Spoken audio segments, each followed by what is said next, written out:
And we're going to kick things off here pretty darn quick, everyone, because we got a hell of a show. It's the Roundtable tonight, and Stetson John is here, so you know it's going to be a good one. Sir Wolf, good to see you. Oh my God, I am like having troubles catching up here. Okay, I've been there. Virgil, how you doing? We got about 40 seconds. Remember, a great way to support this show, everyone, is to hit up the Super Chat. Give us a thumbs up, thumbs down, thumbs sideways. Hit that subscribe button if you're brand new here, and we'd love it if you did. And you can do a little shopping at facebook.com/Spaced Out Radio.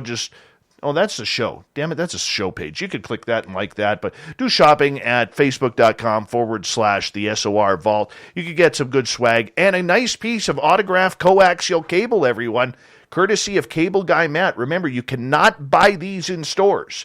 Limit one per shirt or one per order. I'm deciding whether or not I should have my gold emplated. You should. You totally should, Science Bob. All right, here we go, everyone. 5 seconds. Let's have a great show tonight. Here we go.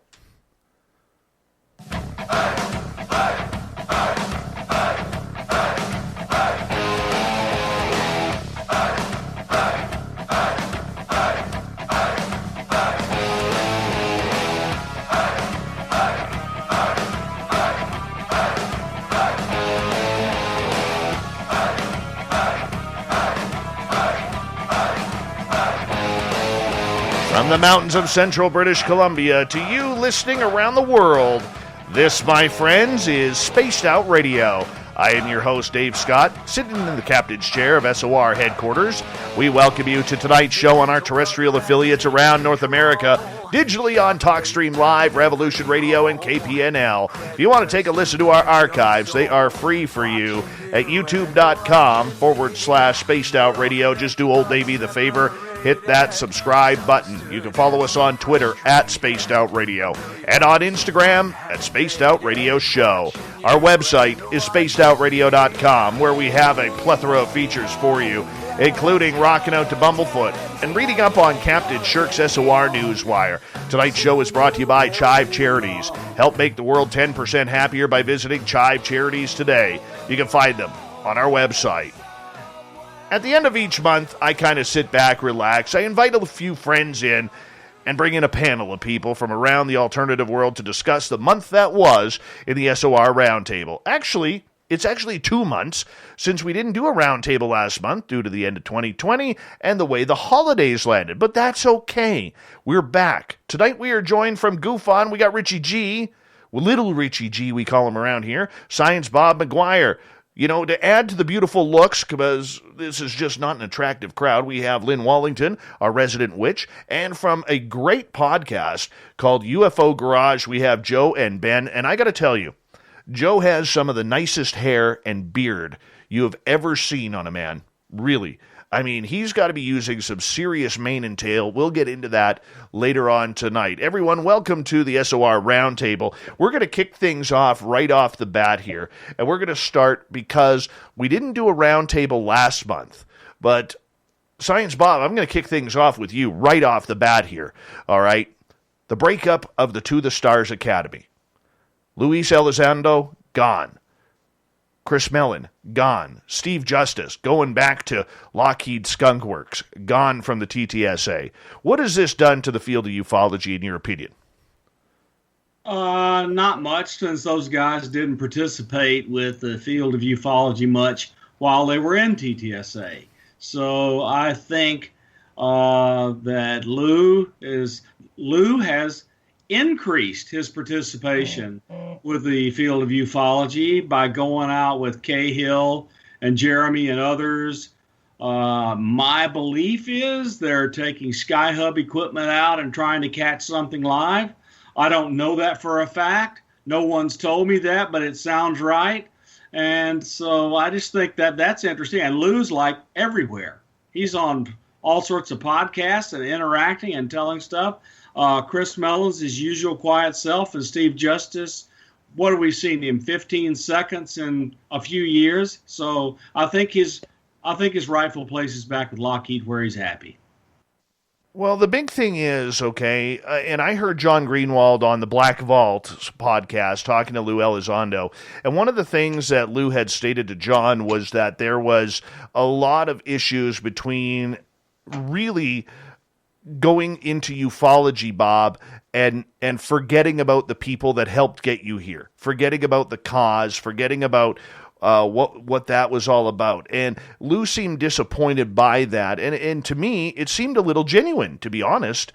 Was that a downfall of TTSA, the fact that they did not take care of the UFO crowd that was supporting them so much? So I've even heard that Jim Simivan is planning on interacting. I think he's waiting for his own experiencer story to come out. So I think this is changing. Organizations change. They start one way, things don't go quite the way they want, they change and or they die. All right, let's bring in Richie G to come on in here and talk about the TTSA splitting up last month, my friend. And it's been a weird time around ufology, but is this good for the field that we see a breakaway from a group that was very polarizing to some? Yeah, it's a great thing that happened, and we're going to see another side of these guys who left. I think Lou's going to have you're going to see a different side, maybe a more tender side, more emotional Lou. I don't know, but it seems like he really wants to get out in the public and let everybody know, I'm here to help you. If you have anything you want to report to me, I'll, listen. I mean, that's what I'm hearing is going on with Lou, and I don't know about the other guys. I just hear about Lou, but that's it. I don't pay too much attention to TTSA, only when things happen like this. Can't stand it. Well, I mean, it is big, though, Rich, the fact that... Is it? Well, that you have their three key players, because now there's a lot of questions about what's going to go on with Tom DeLonge. What happens there? We don't know. He was always a patsy, I think. He was always somebody you could just blame, if things go bad. It's him. I think that might happen. Or it has happened. I mean, we didn't hear his story yet? Not really. I mean, there was a real vague release about it, about moving forward and getting more into the entertainment side. But I don't think it answered any questions that a lot of their supporters and even their detractors were trying to figure out. So, I mean, I'm going to bring in Ben from UFO Garage here. Ben, what was your opinion when you heard TTSA shutting or making some big changes? Oh man, yeah. It didn't really shock me too much. I figured this thing wouldn't be lasting all that long. I agree with you, Science Bob. I was on a radio show here in Austin, and when it first came out to the Stars Academy, the person interviewing me was like, "Hey, so what do you think about Tom DeLonge?" And I said, "Man, I think he's a shill." So I didn't really understand the term, but I feel like there's something weird about, like, it's like, "Hey, kids, we're cool too." It was kind of a Trojan horse in a way. That's kind of the vibe that I got. I still love Tom DeLonge, by the way. I love the dude, but as far as like what he's done for the UFO field, I think they've done a lot of awesome stuff. But I kind of didn't really see this coming, but it didn't surprise me, this split. How about for you, Lynn, pardon me. Well, I guess my question would be, were they part of the UFO community? Like, they always seem to be sort of separate. So to me, it doesn't really make any difference whatsoever. I'm completely unaffected. But, I mean, do you think, I understand that you're very unaffected, but in a way, when you were part of the Free Experiencers, which was set up by Dr. Edgar Mitchell, I'm not sure if you were there at the time when Tom DeLonge tried to buy the statistics from Renario Hernandez in regards to, the stats of people having ET contact, because I thought there was a lot of irony around that, Lynn, where Tom was preaching about everything being negative and demonic and we're going to be invaded just like Independence Day if we don't put nukes in space. And yet the statistics that Free was showing were absolutely polar opposite from the well over 4,200 people who took that statistical study. Right. No, I wasn't there when he tried to buy. I didn't even know that. That's interesting. But I can't imagine that Ray would have sold those statistics after all of the work they've done. But yeah, I don't know what the heck he does. Tom DeLonge does, to be honest. Like, I'm completely separated from him. So I guess that's why I say I'm unaffected. And I never felt like they were truly a part of the UFO community. They sort of seemed like they were out on the fringe, kind of doing their own little thing. Very true. And his wife is also separated from him. Well, that's not a good thing. Well, maybe it is, maybe it isn't. I don't know. I don't know the situation that well. But it is changing times, though, Joe, with the beard, in regards to, the TTSA kind of splitting up. I mean, do you see the TTSA moving forward? And if so, how do you see them moving forward after this? Man, I think they will definitely keep moving forward. I mean, even if like TTSA isn't an entity all on its own, I think, Tom DeLonge, I mean, like, the dude's literally been into it since he was a kid. I don't see him, like, losing this and then being like, well, I give up on UFOs. Like, I'm pretty sure that these guys are just going to keep doing stuff. When you have money to throw at issues, like they have money to throw at issues, it's kind of easy to just say, yeah, I'm going to go keep doing this, So, when I heard that they were going to split up, to me, honestly, I didn't really think it was going to last that long either. So it's kind of one of those things where, you obviously had the divide between like the UFO community and then TTSA. And it was, to me, it just seemed like, oh, well, here comes this group of guys that could just throw a whole bunch of money at something. And, it's rough. It's rough when, like, especially if you've been doing this for like a super long time. I mean, me and Ben are kind of new at this, but I mean, if you've been into this stuff for 30, 40 plus years, you've been working your butt off, and then like you just have these dudes who are just going to come in and buy up all this information from everybody. And it's like, well, what are they going to do with it? So, I mean, it doesn't really hurt my feelings that things are kind of crumbling a little bit, but yeah, I totally think they'll continue doing stuff. If they still have any money left over, right, to make maybe shows and things. Yeah. Well, Rich, that brings up a good point to you. What do you think is the future of TTSA then?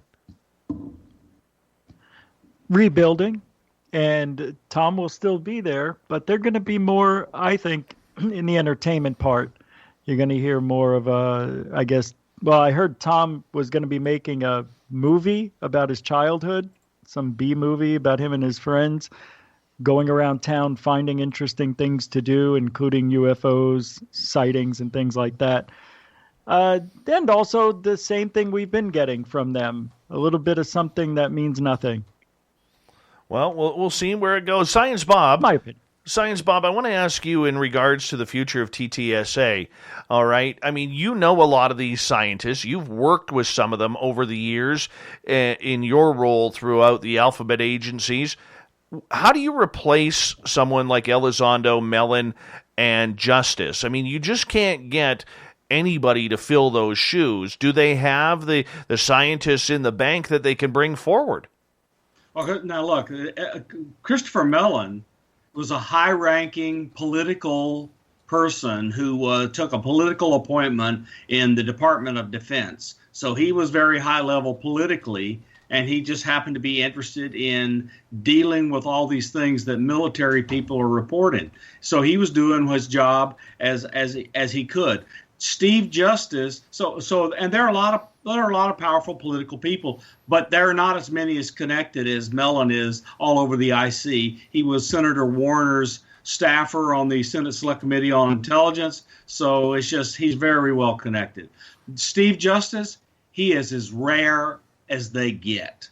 He was an extremely high-level, very capable engineer at Lockheed Martin Skunk Works, and they are close to not replaceable in these times when the demand for that kind of technical talent is largely gobbled up by Silicon Valley and startups.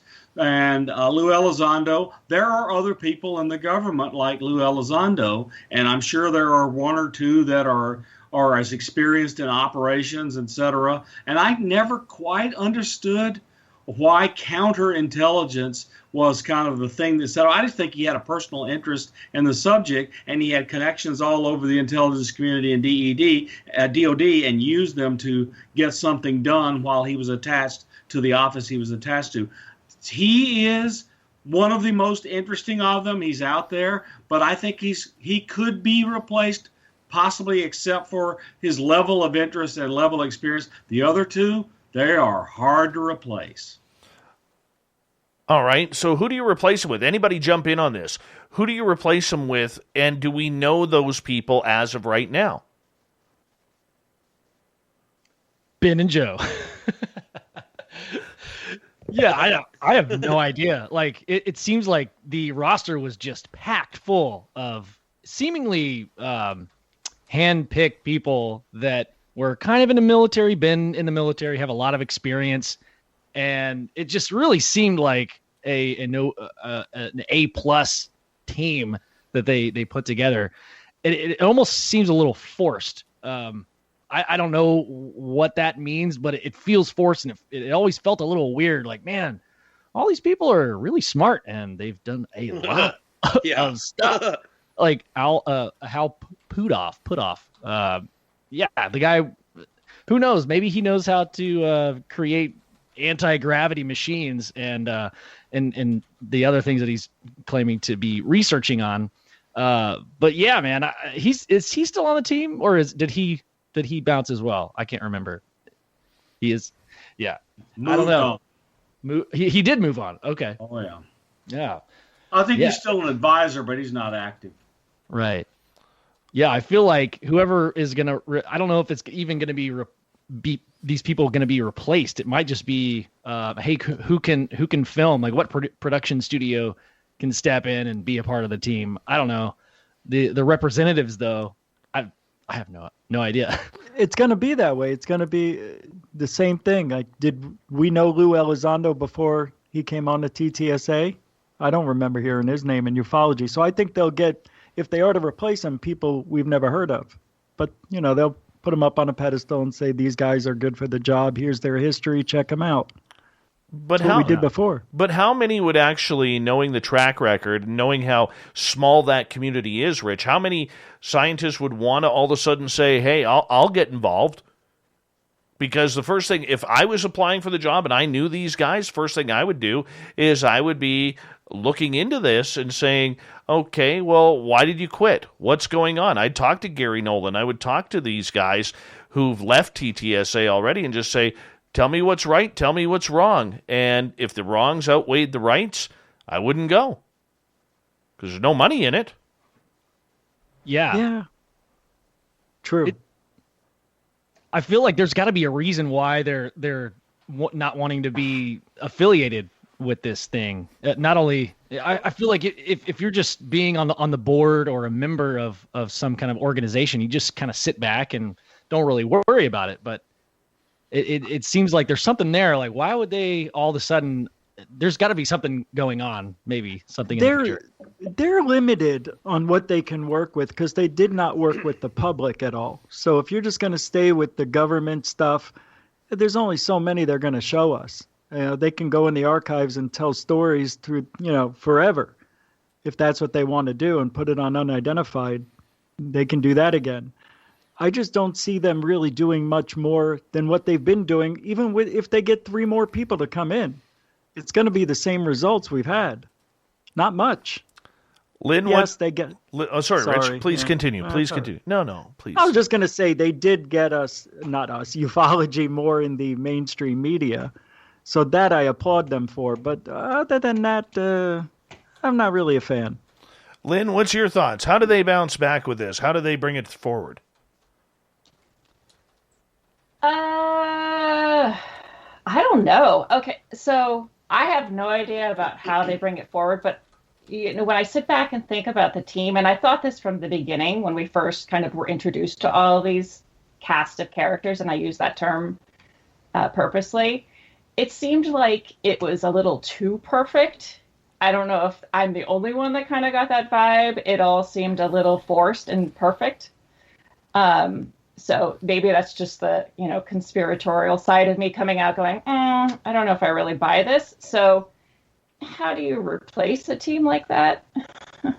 I don't know. I don't know either. We're going to move on here on the Roundtable tonight. And I got to talk. We may carry this over to the next half hour as well.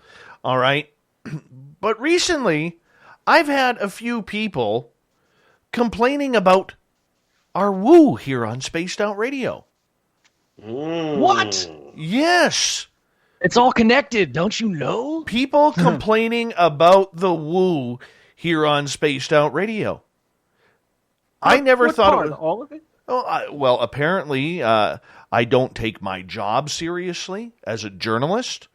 I shouldn't be about entertainment, which, when you deliver a radio program such as us into terrestrial radio markets, that we should be serious all the time. I've been told that we are too much wing nuttery with a cast of characters led by the one and only R. Keith Andrews and the ET Connection. I mean, here I am, 3 hours a night, 5 days a week, trying to bring some fun back to the nights, and I'm getting in trouble for too much woo. Joe, I see you nodding your head there. This is upsetting you. Yeah, man, it is kind of upsetting. I mean, it's you did a like a beautiful article the other day about what are we missing with experiencers and stuff like that, and reading through it and just being able to talk to certain people, all of these people when it comes to the UFO community and just like the topic in general, right? When somebody tells you something, the stories are pretty wild, and it's like, okay, you get into the woo stuff, whether you're talking about the spiritual or maybe some sort of cryptid that, people just probably don't believe in, there's a lot of stuff in this field that acquiring evidence for has obviously been a problem, right? And, you got all these people that are telling these same stories, and they all involve a little bit of woo to them, And so for you to just discredit somebody that comes across your plate, and it's like, well, that's probably woo. Like, why can't we just hear these people out? Like, if you don't agree with it, fine, move on, whatever. That wasn't your episode or whatever. But, everybody's got a story to tell. There's no harm in letting somebody tell their story. The one reason that I got into this is because I absolutely love stories. And even if I feel like somebody is blowing smoke, I still listen to the story because I enjoy the story. And then I formulate my own opinion afterwards. But, who cares? Woo, no woo. It's a really fine line, and honestly, if I'm gonna believe in something that can materialize into the corner of my room that came down in a glowing ship, like, sure, why can't I believe that a rock is full of energy? Absolutely. Rich, I'm curious your opinion here, because I mean you're a very serious guy. You try and bring things up, but you like to have fun too. Is there too much seriousness? We only got about 45 seconds and we'll continue with Rich, but is there not too much seriousness in these topics these days? Well, it's not that there's too much seriousness. People take themselves too seriously. And usually I find out that it's the people who don't really do any research at all, or they don't try to go outside their comfort zone. So I'm finding that out the more I'm in this field, that those are the people who really shouldn't be talking. They shouldn't be saying anything. They're not the ones going out there getting familiar with their surroundings. They're not the ones going out there and doing the research.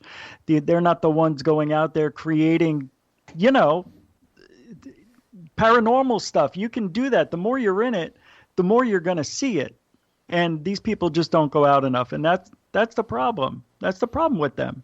Rich, so I don't really pay too much mind to them, Dave. Rich, I want to continue on with you and the rest of the panel here on the SOR Roundtable as we're going to go to break here at the bottom of the hour. We're going to continue on. Is there a problem with the woo? Do we need more woo? Do we need less? Do some people need a woo enema? Do some people need to just relax a little bit and enjoy nighttime entertainment? We'll find out from the panel right after this on Spaced Out Radio.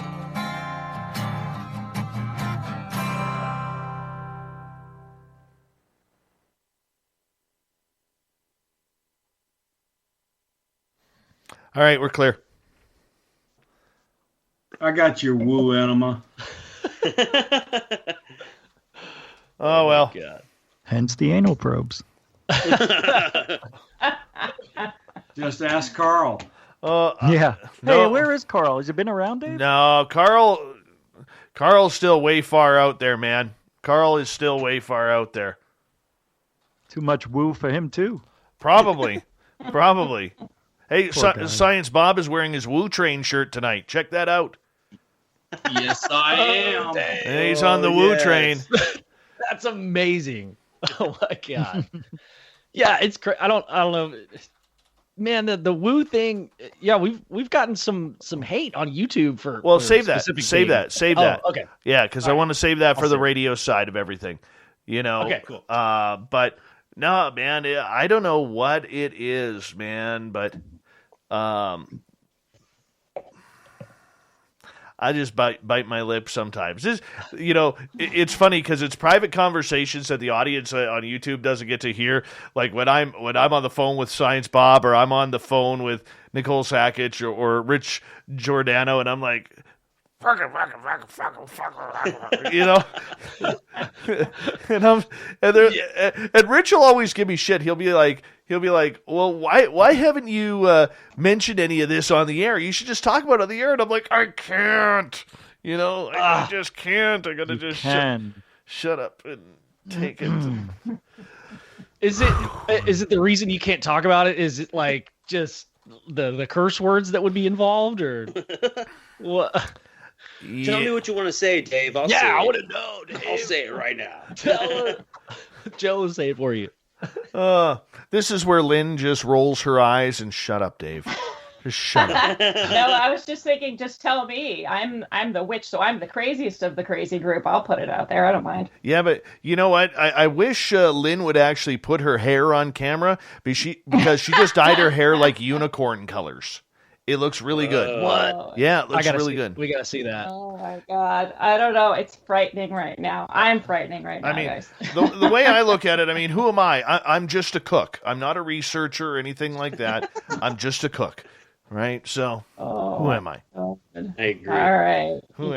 You can have a quick view of it, baby, if it'll come on. Oh, it's not working. It's You did this. Hold on. Oh, where is it? Oh, wait, I turned it back off. We turned it back on. It's not working for some reason. It's all black. Your camera's You gotta take turning the other way. You got the I tape on. don't have it.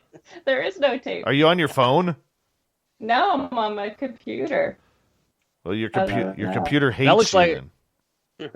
It looks like Right? a shadow being. Maybe it hates you. You don't get to see the hair. It does. Oh. They sold you a bad computer. Hi, Zenzabil. How you doing? No, it usually works. Hello, I don't know gorgeous why it's Kira. not. Let's see here.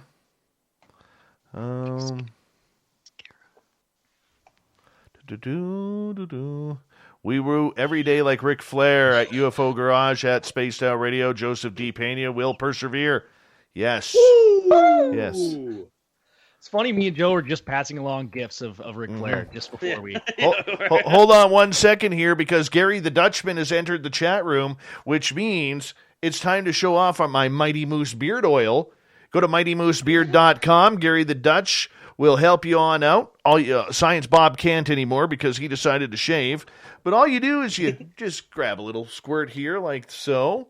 You undo it. I mean, add a few drops to your hand right there. Get yourself away from the microphone. Away from the microphone. Look at your hair. It's gorgeous. Hey! And then you just massage it in. Just massage it in. It's that simple. And ladies, this is also good for split ends. So you just bring it on in and massage it in. Go to mightymoosebeard.com. All right. Go get your moose oil. Beautiful. All right. That's all you got to do. Use promo code SOR 2019, and Gary the Dutch is going to take good care of you. It's that simple. Hey, Frab Sap. Yeah, Rich. So what does your beard feel like now in your hair? Is it super soft or? Oh yeah, it's soft. It's manageable. It smells great. It does, and it's all natural, no chemicals. The Dutchmen don't like chemicals. I think he made it right out of his wooden shoes, to be honest. Yeah. But that's just me. I don't know. Little dab will do you. Was he wearing the wooden shoes? Maybe. Big thank you to Dolly, Sinister, Marty, Science Bob, Cat Chaser, and John for those super chats tonight. Thank you for the love and the support. And remember, you can get all your swag by going to facebook.com/the SOR Vault. Here we go.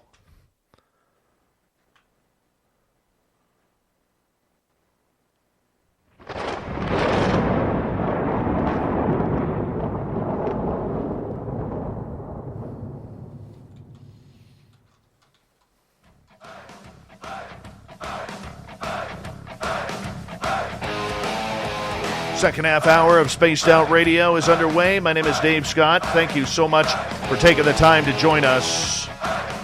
Want to remind you that if you miss portions of this show or others, check out our free archives by going to youtube.com/Spaced Out Radio. Just do old Davey the favor, hit that subscribe button.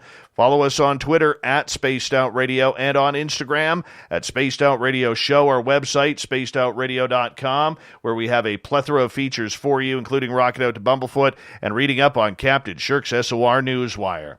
Do we have enough woo in this world? That is the big question on the SOR Paranormal Roundtable that continues right now with Science Bob McGwier. We got Joe and Ben from UFO Garage Podcast. If you haven't heard it, make sure you do. You'll love these guys. The gorgeous and talented are Wicked Witch of the Wellington. Lynn Wellington is here. I love her, and that's why she's here. And, of course, we got Science Bob and Little Richie G from Goof On. Everyone, welcome back. And, Lynn, I want to start with you in regards to it because I'm going to get back to Rich here momentarily.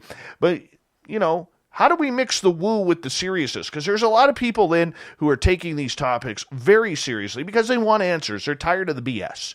They really are.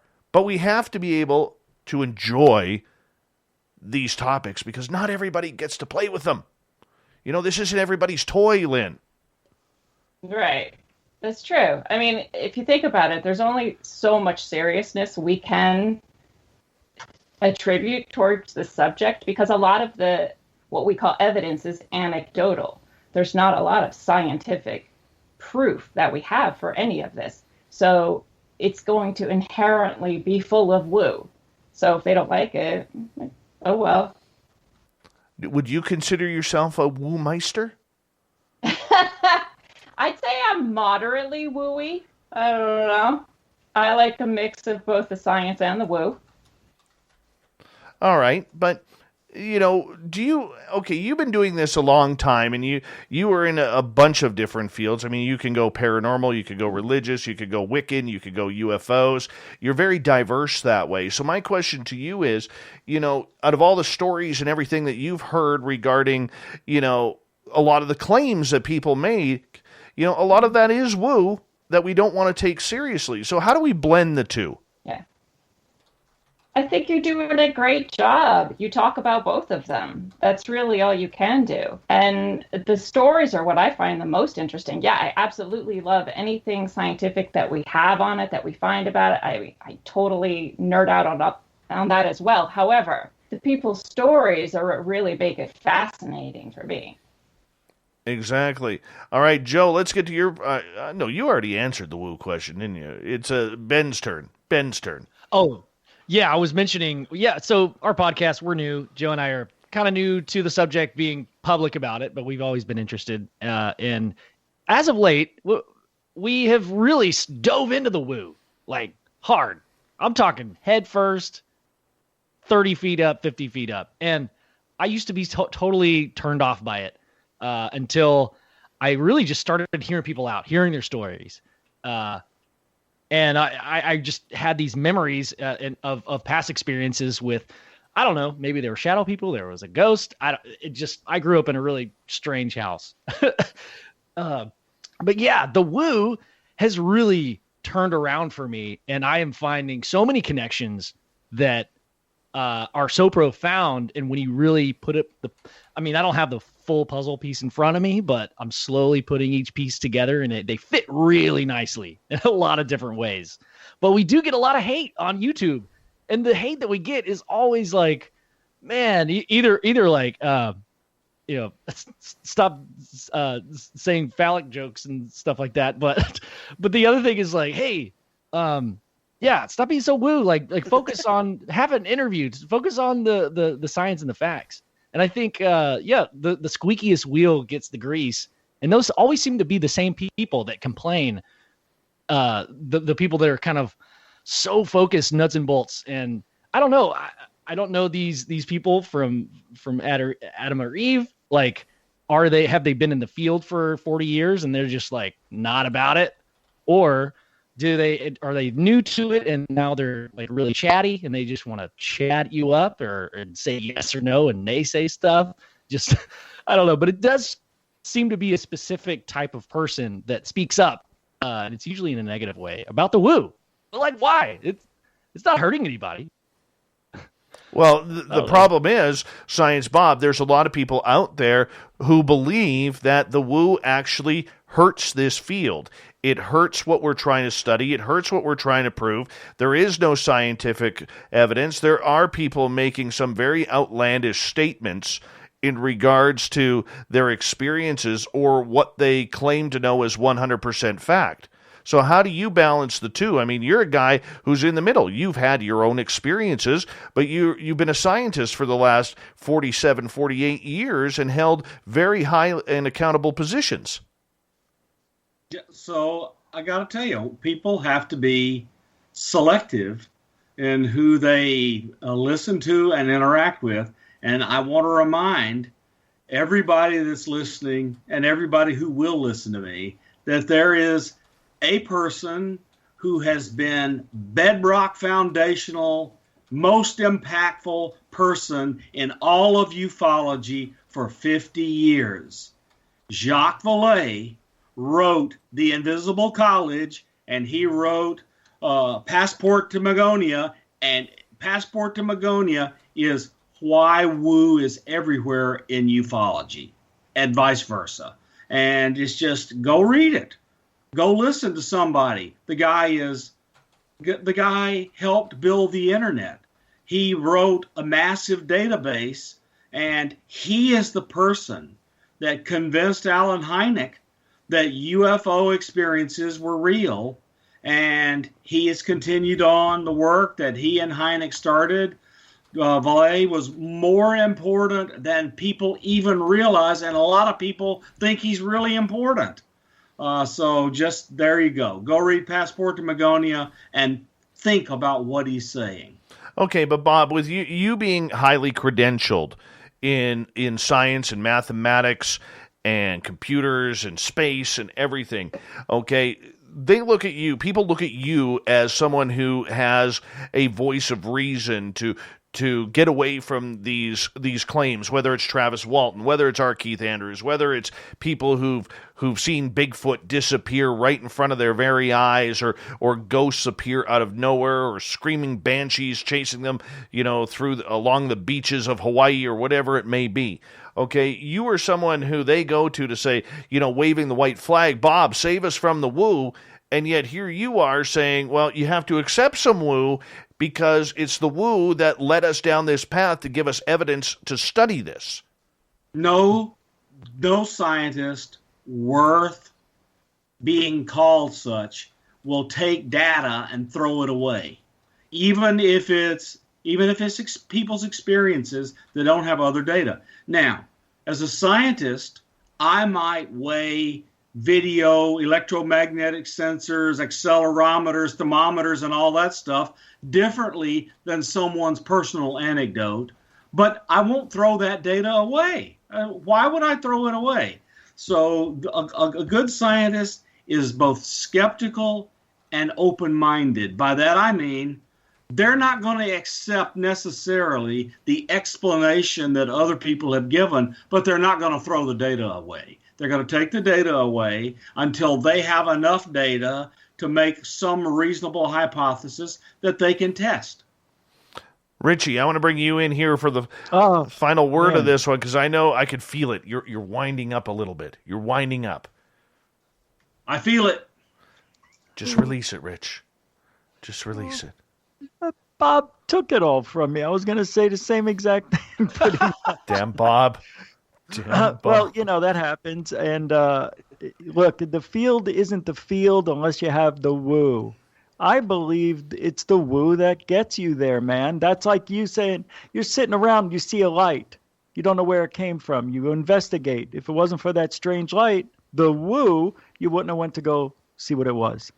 Same thing with shadow things. You see a shadow in the corner of the room. You go investigate. You see it move. It's woo that brought you there. So yeah, no, you don't have to really investigate all the time to see the woo, but I think the woo is always going to be a part of any experience that we have in the paranormal field. It's inevitable. It's what it is. It's woo. I'm going to say one final word here before we move on, because I think we beat this subject to death here. What I do as a journalist is much different than what I do as an entertainer, as host of this show. All right. So when I'm working on an article or I'm working at writing something, that's the journalistic side of me coming out. When I ask questions that are pertinent to subjects, it all depends on the subject matter of that night. So when I have somebody like our Keith Andrews on, all right, do I buy everything he says? No, I don't. I've even told Keith that, so it's not like it's something that I haven't said before. Okay, and Keith's like, well, that's just what I know. Okay, but we have to be able to allow fun. The world is so bloody serious right now. Everything is serious. We're not allowed fun anymore. And what we try to do here is we try to bring an escape. That if you woke up at 7 in the morning, you've literally had the tar beaten out of you by people, social media, mainstream media, and whatever else in between, your work schedule, maybe your children, your spouse, for literally, 12 hours, 14 hours. And you get to come in here now, and you get to hear some of the most insane, stupid, woo-packed topics that anybody can hear. Guess what? We're allowing you that escape. It's no different than enjoying a movie. But you have to be able to separate the journalism side and the entertainment side. And we're all about entertainment. But we're sticking with the woo here, everyone. We are sticking with the woo. Because the Bigfoot Research Organization, and I'm working on a story here, speaking of journalism, I'm starting to get some proof here that the Bigfoot Research Organization is literally canceling and throwing in the garbage any report, allegedly, that comes in with woo. Or they are editing reports that come in because they want to be known as scientific research, even though the majority of them haven't done any science since high school. All right. But they want to be the scientific, serious Bigfoot researchers looking for an ape running around North America's forest, and anything that delves into woo, into UFOs, ghosts, is being thrown in the garbage by their board led by a gentleman named Matt Moneymaker. All right. Science Bob, I want to start with you on this one because you're the one who reminded me of it. And you said it moments ago that every report needs to be investigated. So how wrong, if this is allegedly true, which the evidence that I've been shown so far is leaning that way, how wrong is that for this giant Bigfoot group to be holding back from its members and the public because they don't want to investigate something that happened to a person? It is wrong to edit an eyewitness's statements. You put all the entire statement in the record, and whatever other evidence they can add to it, and you leave it as it is, and you leave the interpretation of the vast collection of data up to others. You're trying to be objective. You want to be a completely objective collector of data, put it in your database, and let others do the interpretation. Though anyone who's both collecting the data and at the same time, right by themselves doing the interpretation of data, cannot be trusted to be completely objective, because once they have a hypothesis, they want to have their data support their hypothesis. This is why this doesn't work. And I want to remind people that, there are really serious people out there who believe in Bigfoot while they are policemen, who are looking for missing people in national parks and have written 3 or 4 Bigfoot books and believe in UFOs and are MUFON field investigators, and they might answer the 411 or the 911 or whatever. I mean, look, there are really serious people that know how to collect this data, and that's the way it should be done. Mm-hmm. Lynn, your thoughts? It doesn't bother me too much when I agree with Science Bob. I think they absolutely should be taking all of this into account and recording all of it. But one thing that I've noticed kind of over the years is you'll see when groups first start out, they're very scientific, they're very serious, and then the woo kind of creeps in, and a little more woo creeps in, and then before you know it, they're just as involved in the woo as the rest of us. So, it'll come. Doesn't bother me. Wow, just blasé about the entire woo topic. Just blasé.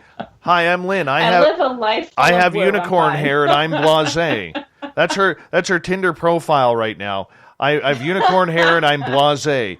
All right, Joe from UFO Garage. When you hear that, as somebody who's looking into these fields, what is your opinion about the fact that there are reports not being brought to the public or being edited to take the woo out? I think you're muted, Joe. Sorry about that. Yeah, I totally agree with Science Bob, man. Like, yeah, you gotta take these full reports. It's wrong to edit them. It's wrong to take people's information out. Like, we all just said it a second ago. Like, without the woo, what is there to investigate? I mean, what are we gonna do? Just keep going investigating the same stuff? You found some hair. You found some logs that were pushed over in like a cool formation. Like, is that all you're going to do now? Like, are you going to stick with what you know and what you think is science and just stick with that? How are you ever supposed to figure out, the question or figure out whatever your answer is supposed to be if you keep doing the same stuff over and over again? I think it's really important to look at all aspects of this, whether or not you think it's woo or not. It's not your place to make that decision. It's your job to investigate and see what you can get from the story or from the evidence that you have.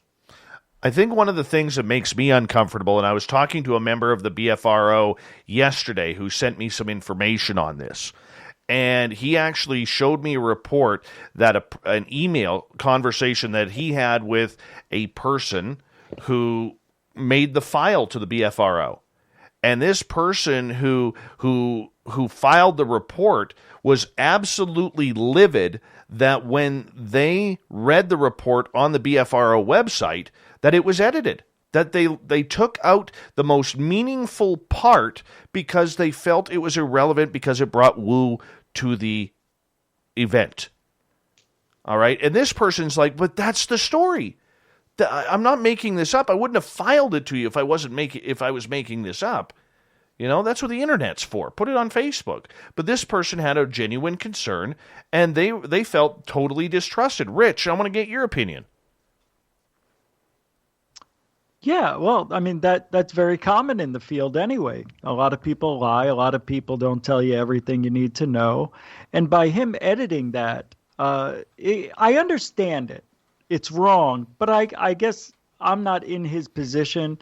And anytime there's woo connected with Bigfoot, people go, nah. So they're just trying to get rid of that type of baggage, just like what comes along with UFO. Anytime somebody says, oh, you saw a UFO, they think, okay, redneck in the woods type of deal. So it's the same type of thing. That's what he's trying to do. He's just trying to not associate the woo. It's wrong. Of course it's wrong. But I can understand it. But it's wrong. I know. So now that this has come out, and this came out a couple of months ago that they were doing this, editing reports that way, what's being done about it? Anything? Does anybody have an update on that? I'm curious. Well, I think what needs to be done is journalism. Yeah. These reports need to come out. But the problem is when you make accusations like this, you need to be able to back it up. And that's the hard part. Like, I know for me, I'll be writing a story on it, but I need to be able to back it up with evidence. People who've had their reports edited, researchers who've had their reports thrown in the garbage. That's the hard part about it. That's the hard part, is we have to be able to get to that, But, I think it's sad for the Bigfoot world because you have a powerhouse who has literally hundreds, if not thousands of members across North America and the world who is literally dictating what it can and cannot be considered a Bigfoot event. Look, you don't have to believe that Bigfoot is interdimensional, Joe, in regards to, Ben, in regards to this. You don't have to worry about that. But, I mean, you do have to be able to at least be honest with your membership, do you not? Yeah, man. There's different levels of who and what Bigfoot is. And yeah, it kind of falls into that woo thing, but there's also some scientific evidence points to that there's a possibility that a hominid creature lives. Thousands of people wouldn't be talking about this if there wasn't something to it. And to edit that I think is dead. It's terrible. It's almost like the analogy I'm trying to make in my mind is like original thought, right? Like it comes from nowhere. We can't explain it. Where did it come from? No, this idea just came to me, right? Like, how many original thoughts are out there? Probably not a lot at this point in 2021. But when that original thought comes into your brain, and still, this is an analogy I'm trying to make and connect with this subject. It's like people want to say, no, that's a terrible idea. That doesn't exist yet. The technology doesn't exist, or whatever. This idea, it can't be proven. Yeah, because we don't have the means to observe it in the correct way. So there goes your proof. If you can't observe it in the correct way, you can't record your proof. If that makes sense. It's almost like, hey, don't have ideas. Yeah. Your imagination, stop it. Okay, Bob, I'm going to give you the final word on this because there's a big difference between eyewitness testimony and actual fact and evidence. All right? I guess the way I'm looking at it, with 2 minutes to go here before we go to break, how do you combine the two? What has to happen? What are the steps? Okay, so look, you want to approach this like an investigative journalist or a criminal investigator. If you have eyewitness testimony, you have actual evidence, you just take the actual physical evidence and you put it in a pile. And then you listen to the narrative from the eyewitness and you question them.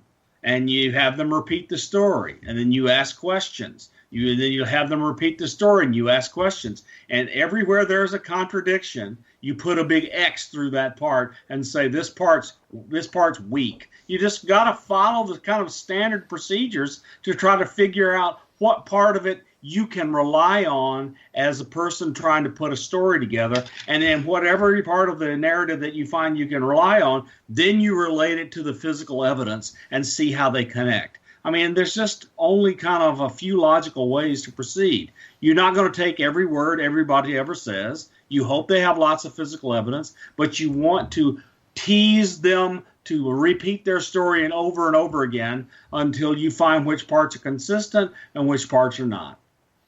That's very, very true. And you know, I just hope that we can get enough evidence to, I do plan on, with that story, going to the BFRO and Matt Moneymaker, its head, and asking him some pertinent questions. And if he chooses to respond, great. If he chooses not, great. Because either way, it makes for one hell of a good story. It really does. And as long as the evidence is real, that's all that matters.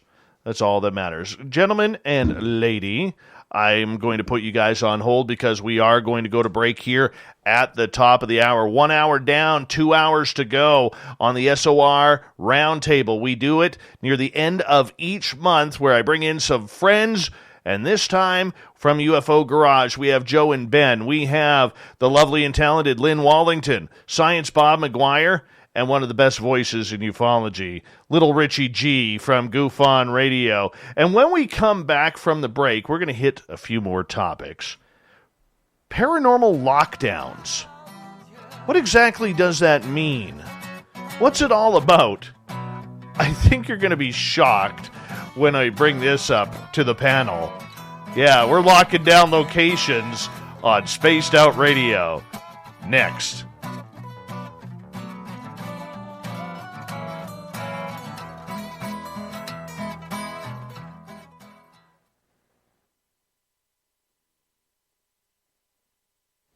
All right, we're clear. Marketing gimmick to make more money. Well, you can't say that right off that. By the way, everyone, the lovely and talented Melinda Leslie is in the chat room and says hello to everyone. And I love me some Melinda. Melinda. Yeah. Hello, girl. And Joe, she literally says next kiss is with tongue, you know. Hell yeah. Melinda's gonna kill you, dude. Deal. All right, you guys chat away. I got to run my dogs out because I'm batching it this weekend. That's awesome. And so I got to run the dogs out. I'll be right back. I'm always up for a challenge, dude. Bro, I want to know what's this paranormal lockdown? Is it like it's a movie, or am I out of the loop on that? Yeah, there's a couple TV shows where they do that, where they lock themselves down for like 48, 2 days, 3 days. Yeah, Oh, depending yeah. on the show, Yeah. they lock themselves Right. down at the location. So my feeling is the first time I heard it was Nick and Katrina did it. yeah, And they locked themselves down for 3, and then like it went everywhere. Yep. yeah. Okay, all right. So it's like Naked and Afraid, but like with ghosts. Yeah. And Or you're with got their clothes clothes on. But you have Yeah. clothes on. Nice. But the ghosts don't. I mean, do you Or they remember do. that? Agree. Or they do. There was a Not show on back this in the episode. day, like it was probably like maybe 2000, 2001. It had come out on MTV where they would take like people and they would stick them in like haunted insane asylums and stuff, dude. That was Yeah. crazy. Yeah. it was a long time ago, yeah. And then, I like, do remember the that. goal was to like get out of this puzzle, and they would shut all the lights off, but it would be like a haunted place. You remember that show? Dude, it's like you're describing a dream that I had. It's like I kind of know some of those details, but I It was a feel long like time. It was like before ghosts were cool, dude. oh, dude, ghosts are cool, dude. Yeah, the Uh, best. So, Sides Bob, I think you said something about do ghosts wear clothes? Is that They do or they don't. I mean, who cares? dude? That'd be such a I don't know, maybe terrifying or maybe a But they- sexy encounter. Maybe. Or yeah. if they do wear clothes, can they change their outfits at will? Like, Dang. My, Yeah, my like what- favorite, my favorite lock into a place was Tinny and Chad in the big prison in Philadelphia, because when anything goofy or woo happens, Chad squeals like a banshee, and Tinny's sitting there like solid face, Right. no emotion. It's just like, oh my God, I loved it so much. yeah, it was great. It was really entertaining. I Chad know. I really wish that show squealing. was still on. It's a great well, one. I love Tinny. Yeah, me too. What's the camera situation? Do they have like body cams, or is there like did they set up security cameras around the building like night vision? Did they turn the lights Yeah. off? Yeah. Oh my all goodness, the they all above. turned the lights off. Yeah, Cool. right. Because that's necessary. Cool. Dim, maybe lock them doors and turn the lights down low. No, don't do that. We'll get ghosts. Oh shit! No. And Josh Turner's coming to get you, dude. Oh no! Because that was awful. That was very bad. Oh, dude. I'll tell you what, my. I love it, dude. I love any show about ghosts. Man, it feels. I feel like there's a couple that stick in my mind. I don't know how we got on this topic, but like, there's one from. Oh man, I'm totally blanking, but the most famous ghost show. Josh Turner? Zach Bacon? See, I don't know names very well. Ghost Adventures. But it was Adventures with It was the Zach lighthouse. It was the Yeah. lighthouse one. Yeah, St. Augustine Lighthouse with the shadows. Yeah. Yes. Yeah, Oh, that was Ghost Hunters. most convincing video, and I'm so new to the ghost stuff, so I'm probably speaking like a 5-year-old right now, but that was like no, you're not. Convincing. The wildest, it's the best video. The wildest, wooest one I ever saw was Zach when Nick was still with him, and they were in Nevada, and they had a full-bodied apparition walk in front of the camera. That was pretty woo. Oh, did you see the paranormal lockdown with Nick and Katrina where they were at the Black Monk house and they had the apparition? The full-bodied apparition walked right by the door. Awesome. It was pretty amazing. Yeah. I will tell you, Zach pissed off a lot of people in Vancouver when he brought up the Elisa Lam case, because there's still a lot of people who don't believe she committed suicide. They think that she was murdered, and her parents still believe that there's something nefarious about her. So it's just kind of weird in regards to that. It upset a lot of people in Vancouver. That's for sure. Man. So, yeah. Sorry to bring Zach, the downer on that one. That's way to break it down, Dave. Yeah, that's the Ghost Hunters guy, Zach. Yeah. Yeah. Yeah, they did that. I think Zach pisses a lot of people off. I saw this one thing with him where he had walked into this room and he was wearing sunglasses. And I was like, this fool's wearing sunglasses and it's dark. Yeah. All right. Hold on 1 second. We only got about 25 seconds here. Want to say a big thank you to Dolly, Sinister, Marty, Science Bob, Cat Chaser, and John for the amazing super chats. It's a great way to support what we do here on Spaced Out Radio. Give us a thumbs up or a thumbs down or a thumb sideways. And if you're brand new, do me a favor, hit that subscribe button. We are trying for 15,000 subscribers before May 24th, which is my 48th birthday. And that would be a nice present from all of you. Here we go with the second hour, everyone.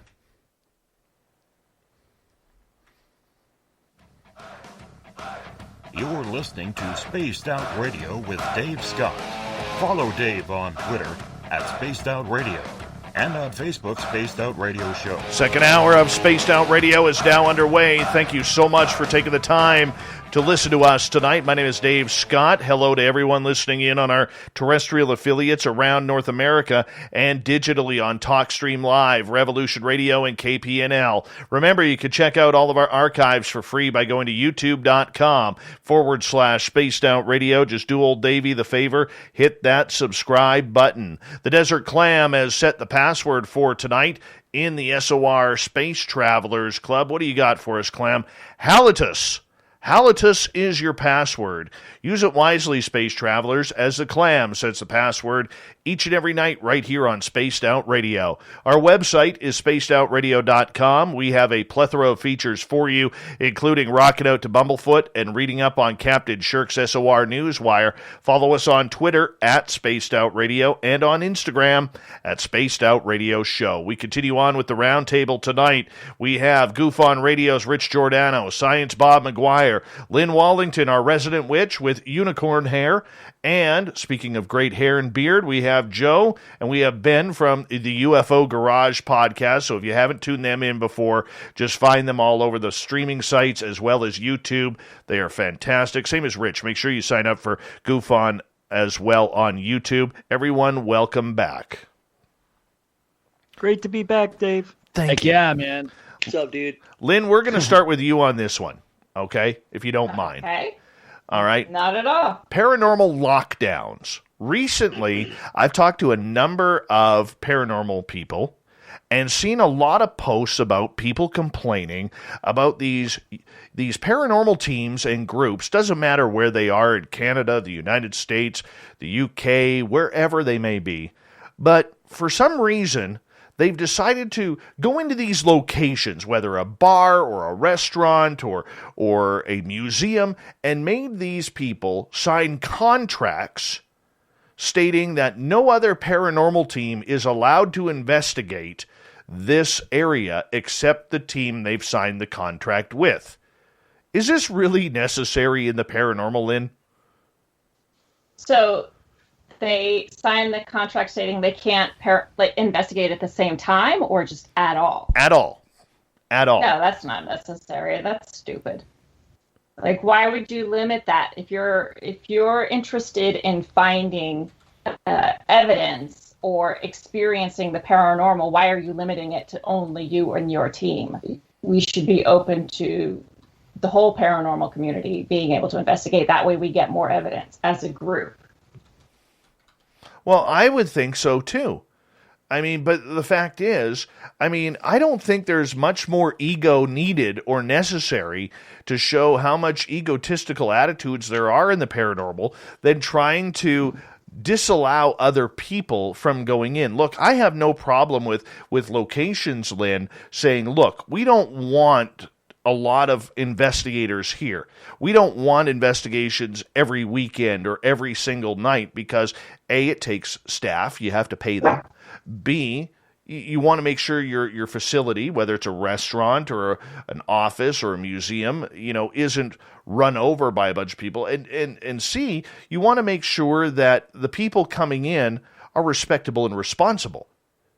But if you lock down a location, how are you supposed to be able to get things done? Because let's face it, if you do any investigation in the paranormal, you know that 90% of the teams out there, and I don't think I'm light on that number, or heavy on that number rather, they're only there for their own thrill. They're not there to solve anything, Lynn. Okay, Dave. Sounds like you're getting mad at me for that. No. I apologize. But this is your fault. No, I'm so sorry. I think if the location wants to limit it, fine. I totally get that. That makes sense to me. If you actually believe that your place is haunted, and I'm not saying that they're not, but if they believe that it is, and they say, hey, we don't want to overwhelm our ghosts here, they were people too at one point in time, I'm cool with that. But I don't agree with a team coming in and saying, we want you to sign, this contract stating that we will be the only people that are ever going to get to investigate this. I just think that's wrong, and it is just their ego. Mm-hmm. Ben, let's get your opinion on this. I think the first thing that I've heard about as far as like excluding anyone from investigating a paranormal event or site was Skinwalker Ranch. So this is news to me that this is happening. So, number one, I think it's counterproductive. And also, man, what's up with all the censorship? I mean, we've got like the stock market is like stopping people from buying stuff, and there's a lot of censorship going on. Just let people be curious. I mean, circling back to that, let people have fun and investigate things for their own volition. Like, why is there so much 1984 stuff happening right now? I think that's kind of weird. And to that point, if there wasn't a gravity to this anomaly, this paranormal stuff, if there wasn't like, hey, don't do that. It's like your parents saying, don't go in that room because there's like sharp objects or something. It's almost like whoever's in charge of these sites and preventing people from investigate them know that there's something dangerous, or I don't know, maybe if you do open that door, you might open up a dimensional window that the government is privy to. Maybe, with this gateway project stuff that's been leaked in this past month. I think that a lot of people are starting to realize that the government knows a lot more than they've been leading on. So this dimensional stuff, as we've been hearing a lot in the news, maybe there's a reason why stuff has been locked down, or going back to the paranormal stuff. Another reason why Skinwalker Ranch might be off limits. Like, don't go there. There's a gate there that you don't want to go messing with whatever is having a little field day. And maybe they're contained to that area, and that's why they're like, hey, don't go here. It's for your own good. Richie G, I'm bringing you in here on this. Yeah. I know you'll have some thoughts. Nobody's ever died from a ghost attack that I know of. Anybody? I don't know of anyone. I have not. Right. Well, it's very scary. It's very dangerous. But I guess we're still on the topic of, do they have a right to do that and contain that area for themselves? I don't know the laws, but there's only one reason why they would do it. It's just so they could have the best evidence. It might be a very active place. I mean, I'm trying to put myself in their position. Why would I want this hotspot for UFOs all to myself, which would be impossible. But if I thought that way, well, I don't want anybody else to know that I'm catching the UFOs here. That's just awful. That just minimalizes the researching that has to go on at that place. I can't speak. So, yeah, it's very selfish. Yeah, it shouldn't be allowed. See, Rich, one of my things about it is if the majority of these ghost teams were not out there to just talk about whether or not a location is haunted or anything. Let me rephrase it. I always say this about ghost. If you ever want to confuse a ghost hunter, ask them what they do with their evidence. What do you do with your evidence? The majority of them cannot answer that question. Well, we collect it. Well, what do you mean you collect it? What do you do with it? Well, we store it in a database. Okay, well, what do you do with that database? Well, what do you mean? Well, that's such a good point. You have to do something with it. What do you do with it? Well, we're out there doing scientific investigation. No, you're not. Are you in an enclosed environment? Are you trying to repeat the subject matter? Your gear may be made scientifically, but it's totally not. So my question to you is, Rich, in regards to that, I mean, if they're not doing anything with the evidence, how do we move forward? Or is it even worth locking down a location?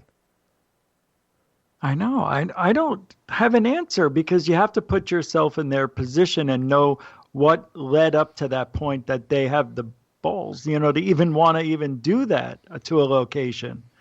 So it really, to me, doesn't make any sense. I don't have a logical explanation other than they just want that location for themselves. And yes, they're going to be stacking up their portfolio full of all this evidence. And then what are they going to do with it? And why aren't they doing anything with it? Like you said, I'm repeating what you said because I'm trying to think it through and there's no logical explanation. It's just greed on that for that team, I think.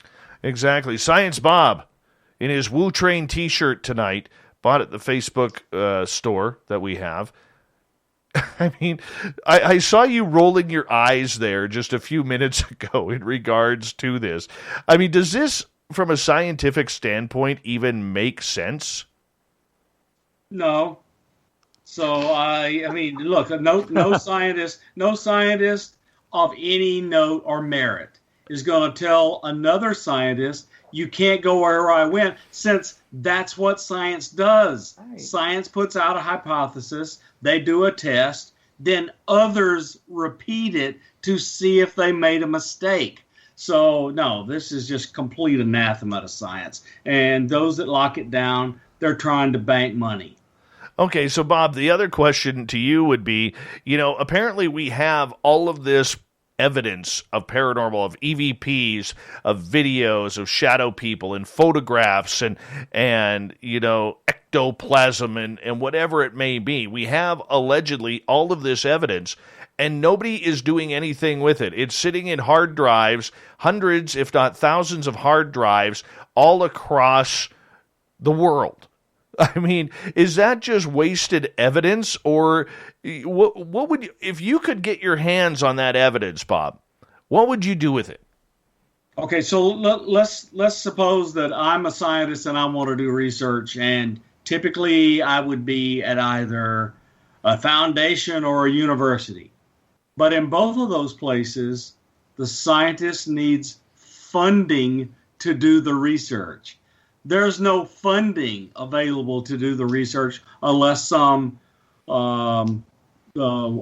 big-time wealthy person endows the research to be done. So it's a very difficult thing you're asking for. So you stack the data up and hope it's analyzed. But the analysis, if it's ever going to be accepted by the worldwide scientific community, has to be funded and papers written about it. I'm just telling you how it works. And if that isn't what you want to do, then don't claim you're doing science.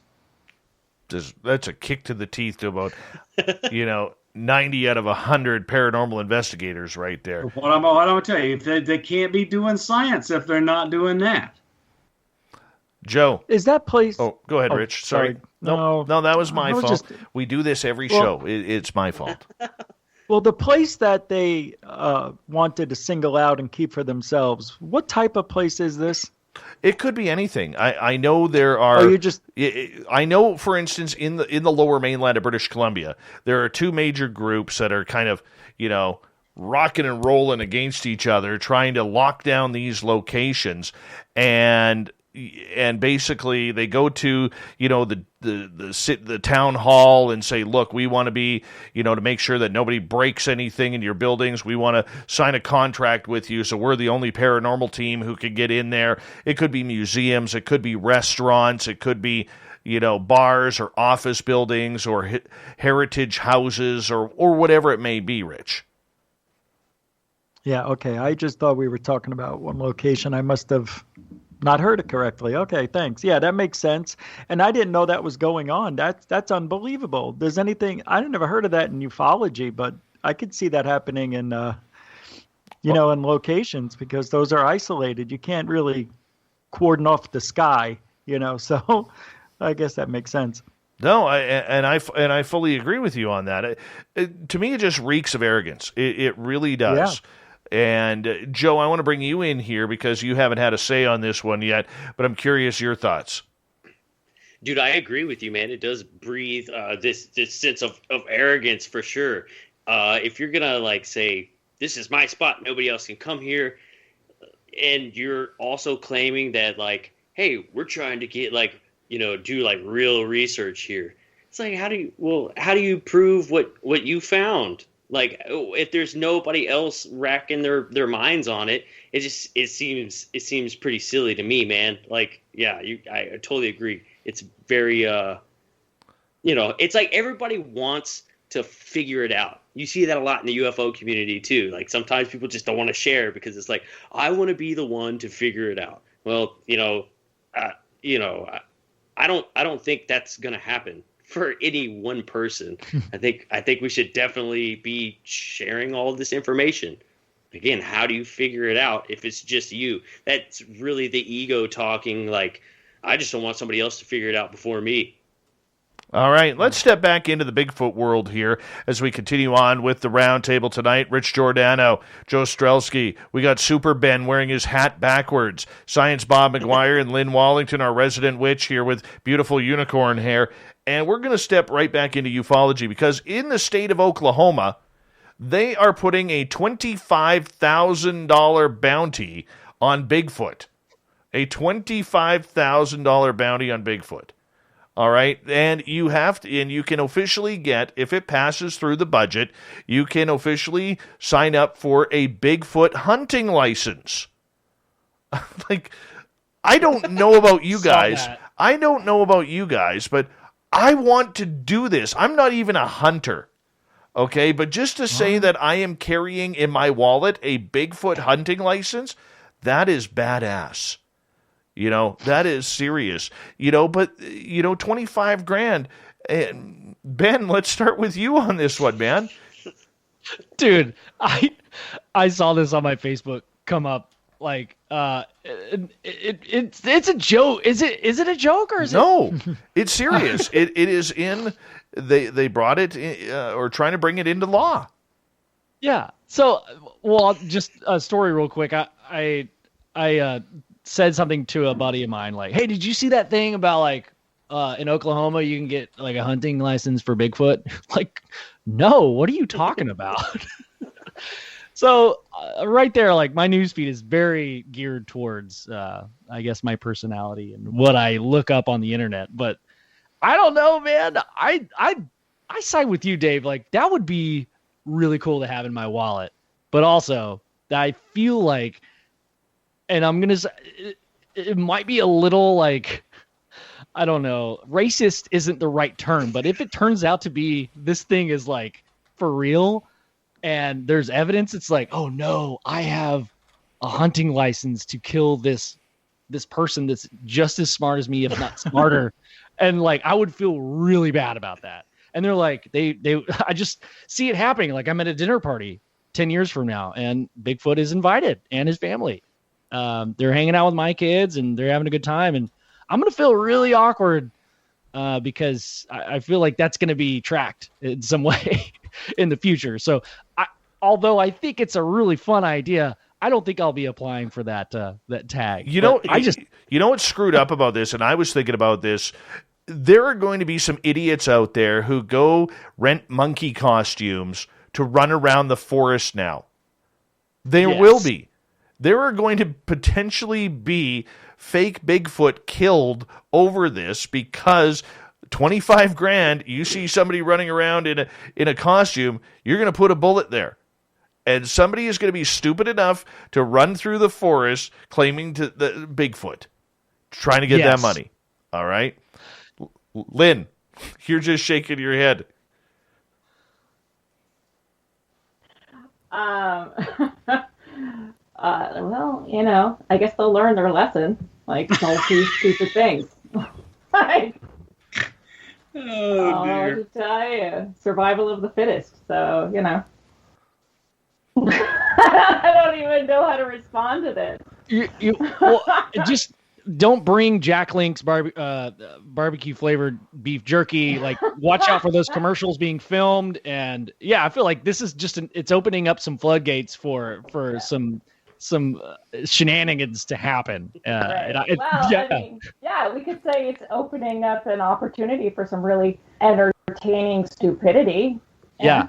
It also might be deterring people that would want to fake a Bigfoot encounter or video. There's a lot out there in recent times, and it really pisses me off because it's like, damn it, I really believed you. And then 2 weeks later, it turns out, I mean, we've all this is there. Anecdotal, but it's like you put all this time and effort, and you're like, oh my gosh, this is it.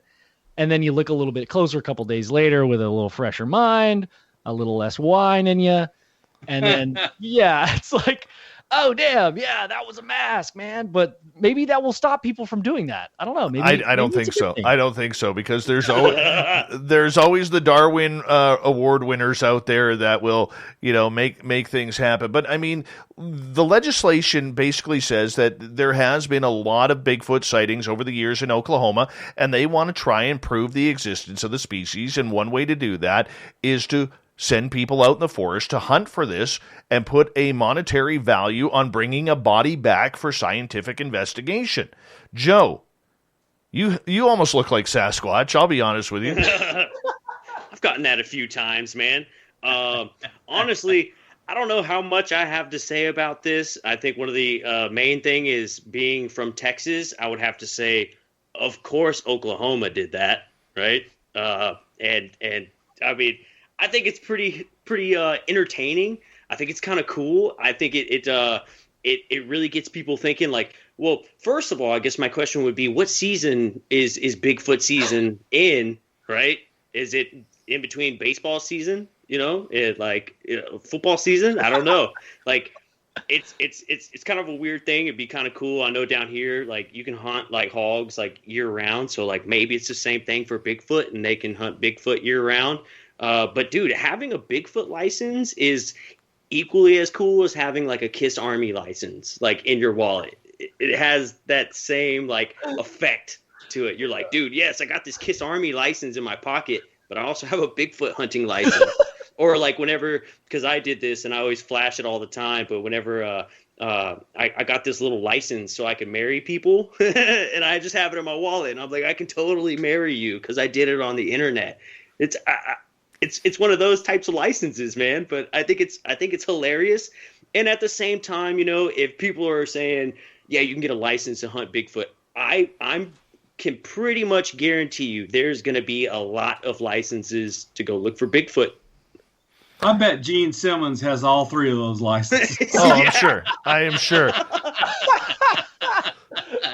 Oh my God. Oh, Yes. my goodness. But it's going to be interesting to see how this plays out because the other night we were talking about this on the show, and Duke from World Bigfoot Radio, another great YouTube channel, said that I believe there is a law in the United States that any new creature, or it is illegal up to 10 years in jail and up to $1 million fine to kill any new or nearly extinct species in North America or in the United States. So does Bigfoot fall under that category? I don't know. We're going to continue the Bigfoot hunting in Oklahoma debate coming up with the Roundtable guests tonight. Rich Giordano, Lynn Wellington, Ben and Joe from UFO Garage, and Science Bob McGwier on Spaced Out Radio.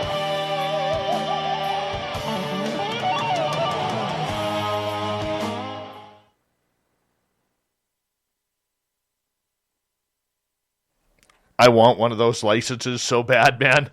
I do. I want one of those. Yes. WTAF over. There's one way you want to impress the ladies. It's to pull out a Bigfoot hunting. Oh, absolutely. Well, let me ask you, yeah. then, will you be impressed? Hey, so we're having a great conversation. Wow. Check this out. That is something. What are you doing later? Mm-hmm.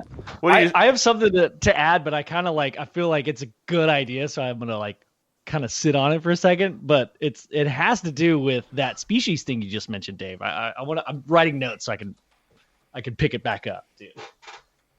All right. Wow. Like this, I guess I don't know. I like to write down stuff because my brain, I've like the memory of a turtle, so every 2 seconds I just forget everything.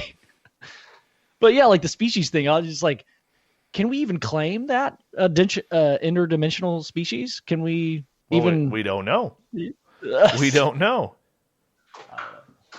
Right? Yeah. How very American, though. Just kill it. Bring it in. Yeah, exactly. Mm-hmm. Really? All right. Mm-hmm. Hey, G, you So, need something like that in Arizona. I'm with Politis. How does a 2 or 3 year old child walk over a boulder field for 20 miles? Exactly. No friggin' way. And up a mountain. Up a mountain 3,000 feet, but it's 12 miles by trails. Yeah. It weren't his shoes just immaculate? Pristine. Pristine. Oh, yeah. Oh, yeah. Well, he believes it's Bigfoot. You can just, I believe he believes it's Bigfoot or something equivalent. Oh, yeah. I agree. Yeah. I also respect that he hasn't gone 100% into that. I love that he leads you to make your mind up for yourself. So He's just presenting evidence. He is doing observational science on a statistical anomaly he's found at national parks. I love this guy. Yeah. Yeah. And I think you said something a little bit earlier, Bob, about the information and the data. Don't the park services, they have a lot of data of these missing people, but you have to pay a lot of money to get that data, and no one communicates with each other, right? There's something in those 411 missing 411 documentaries. $1.4 million they wanted to charge him for the missing person database. Yeah. That's ridiculous. Not everybody's Dave Portnoy, okay? That's kidding. Weird. That's who we need in this field, is somebody like Dave Portnoy to come out from Barstool and just say, hey, let's bring it on out. Let's do this thing. It's possible. The guy, he could, I think he's a pretty, if we present it in a way, we just got to make it, funny in some way. That I think he loves funny stuff. If we could make this subject funny and get on get on one, he would. Well, one thing is, a federal judge in California said the National Park Service may not prohibit people from filming in parks. That happened in the last 3 weeks. Wow. Interesting. I have to say, there is somebody in YouTube from my town, 100 Mile House in here, Mike Hawk, Hey, Mike Hawk, how are you from 100 Mile House? Yes. I hope you're not frozen. Mike Hawk definitely has a Bigfoot hunting license. Oh, yeah.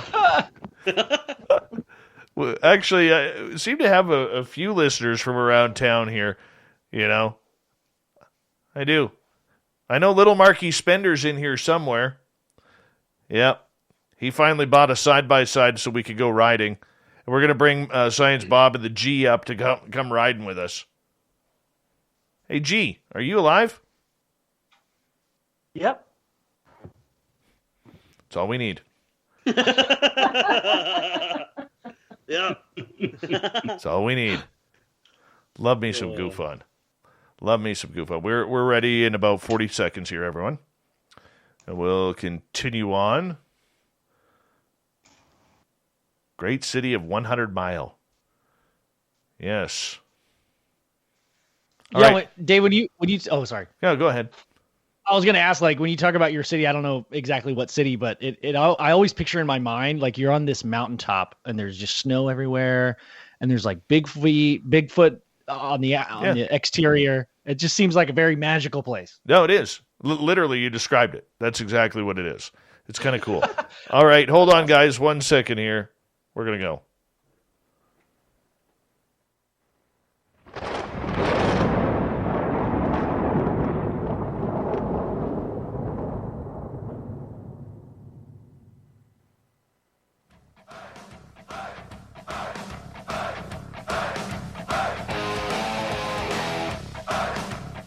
We passed the halfway point of Spaced Out Radio tonight. I am your host, Dave Scott. Thank you so much for joining us on the SOR Roundtable night. Want to remind you that if you've missed portions of this show or others, check out our free archives by going to youtube.com/Spaced Out Radio. Do old Davey the favor, hit that subscribe button. Our website is spacedoutradio.com, where we have a plethora of features for you, including rocking out to Bumblefoot and reading up on Captain Shirk's SOR Newswire. Follow us on Twitter at Spaced Out Radio and on Instagram at Spaced Out Radio Show. We continue with the roundtable tonight, talking about hunting Bigfoot in Oklahoma. We are joined by Science Bob McGwier from Goof On YouTube channel. We have Rich Giordano. You definitely want to hit the subscribe button on that one. Also, hit the subscribe button on UFO Garage Podcast with Joe and Ben. They are on YouTube as well. And our resident witch who just got her hair done to look like a unicorn, except she doesn't have a horn yet. Lynn Wellington. Rich, I want to start with you on this one to kick off this next half hour regarding the potential of getting a Bigfoot hunting license in Oklahoma.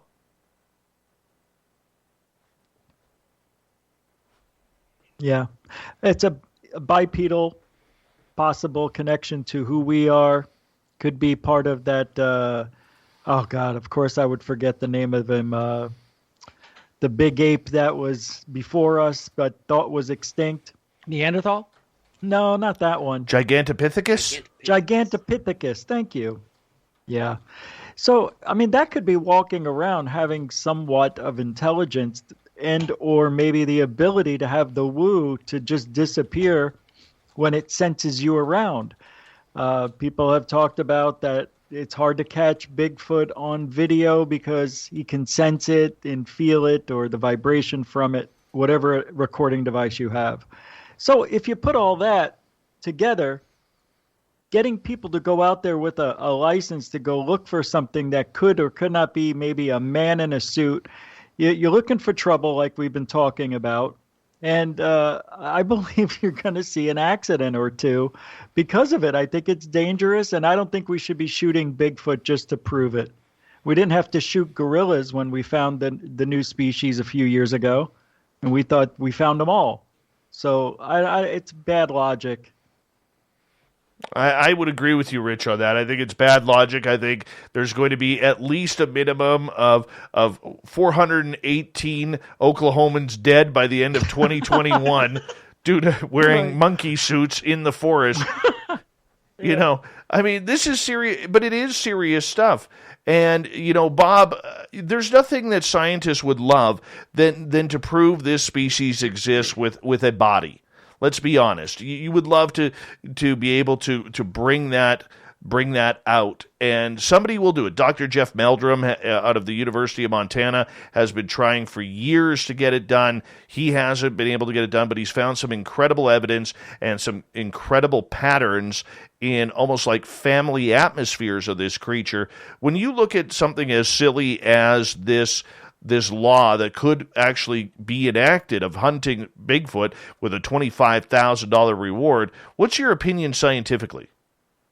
I don't want to kill something that's a hominid. It might be intelligent. I'm happy if I get some skin cells and hair and can look at the genetic code. I'm happy with that. That's enough. Do you want one? Do you want a license, Bob? No. I mean, you live in Alabama. That's almost like right next door, is it not? It is, but there's enough stupidity in Alabama that I don't need to contribute to it in Oklahoma. Well said. They don't need any help. Well, I don't need any more friggin' help to deal with stupid people. Oh my goodness. I feel like the story, if someone were to actually shoot this entity, I feel like the story that we would hear is like, yeah, his last dying words were like, I was gonna tell you the secrets of the universe, man, and you shot me. And we'll never know. Man, It might be about to tell you how the portals work. I mean, come on. I was going to walk you through a portal, man, and now we're not going there. You're a jerk. Like, dude, I felt your vibrations. I knew you were a good dude, and I just wanted to approach you and say, "Hey, dude, hey, I want to tell you." And then you shot him, and now it's sad for everybody. And then he pulls out pictures of his family. Yeah, This is my wife. It's like 3 feet long. Oh my goodness. Oh my goodness. Time to switch gears here, everyone.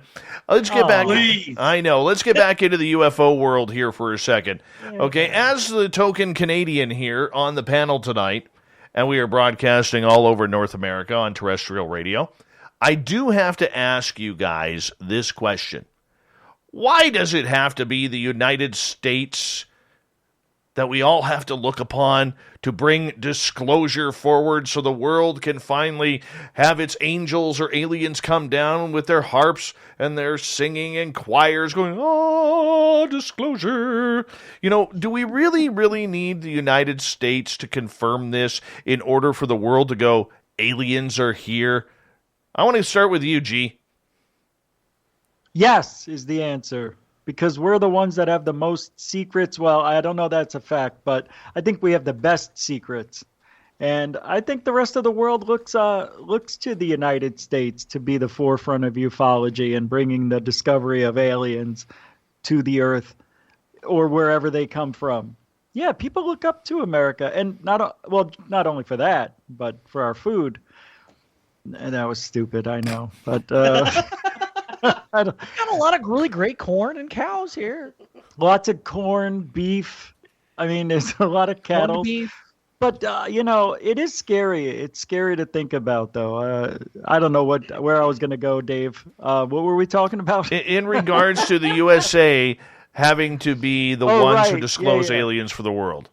But don't you think that it's from what I just said? I think it's because we have the best secrets. You just heard about the 4 or 5 years ago, the Tic Tac event and then the 3 videos. And we're the ones putting the stuff out there more than the other countries. At least that's how I see it. I know, Spain and Germany and China have their little things, but not like the U.S. The U.S. is infatuated with UFOs and aliens.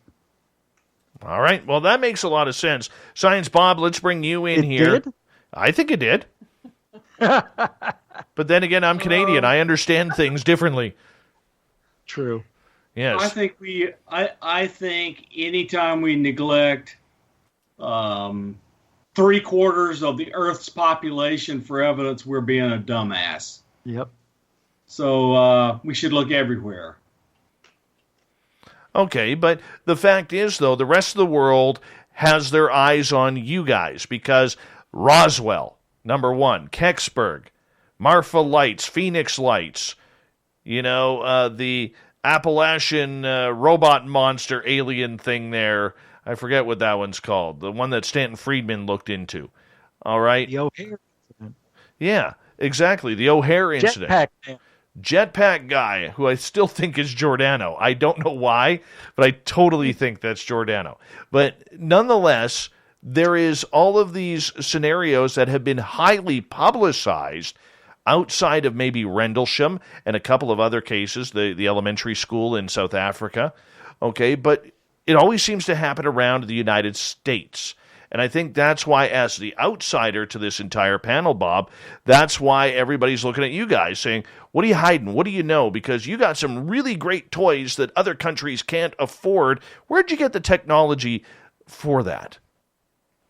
Well, we also have the most exquisite set of unbelievably expensive and unreal capability sensors circling the globe, looking at it for intelligence on all sorts of things. So we could, but we're never going to, because we're not going to reveal sources and methods to our adversaries. So forget it. Now, once you take that off the table, because you're never going to hear from it, we're just a bunch of Joes like everybody else with our cell phone cameras. And we should be looking to us and to everybody else for the data. There's as many cell phones. There are more cell phones in China than there are in the United States now. Mm-hmm. And no access to Twitter or Facebook. Exactly. So how do we don't know what they've got. They have a UFO group, but I'm sure it's state controlled. Absolutely. All right. Let's go to you, Lynn. What's your thoughts? Why does it have to be the United States to disclose for the entire world? Well, Dave, I don't know if you know this about Americans, but we're charmingly egotistical. The world revolves around us. No. It's a confidence thing. I think we believe it. No, I don't know. It's funny because I always thought that the U.S. held back a lot of their information. But when you were sitting there listing out all of these events that have happened and taken place, I was kind of like, oh, we do have a lot. Wow, that's exciting. So I don't know. You've confused me now.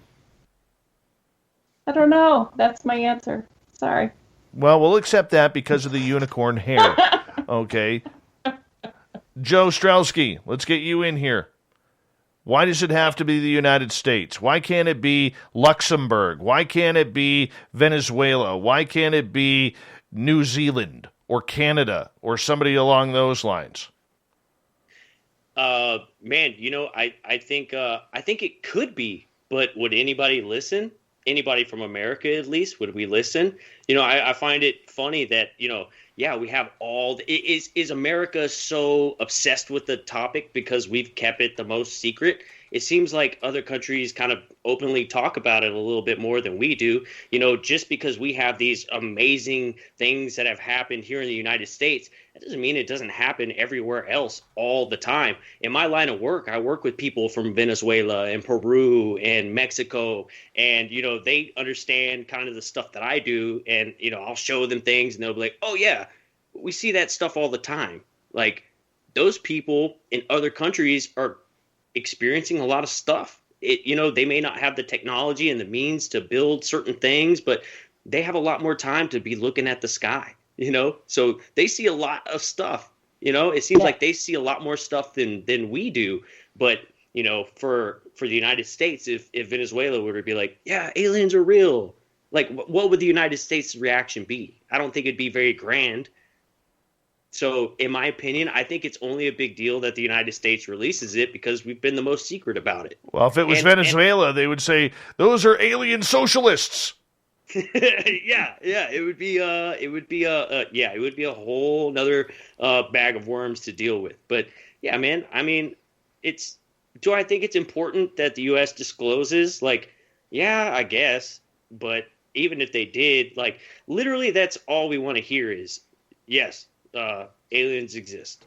Other than that, like, the rest of the information, it's either like redacted or like I got to read 5,000 pages of it. It's like, dude, can you just say they exist or they don't? That's all anybody wants. So, if somebody has proof, I don't care if it's like, Madagascar or whatever, they're like, yeah, we have proof. Here you go. Like, it should count. Can I counter that for a quick second, though?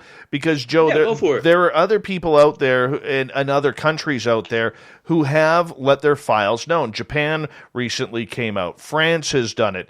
Mexico has done it in some very, cosmic way that nobody can understand. Canada has released a lot of their older stuff. We're seeing the U.S. slowly starting to trickle out, but a lot of the South American countries have as well, and European countries. So this isn't new. It just seems like, in my opinion, I think it all has to do with the fact that the U.S. gets the best toys. Right. Okay.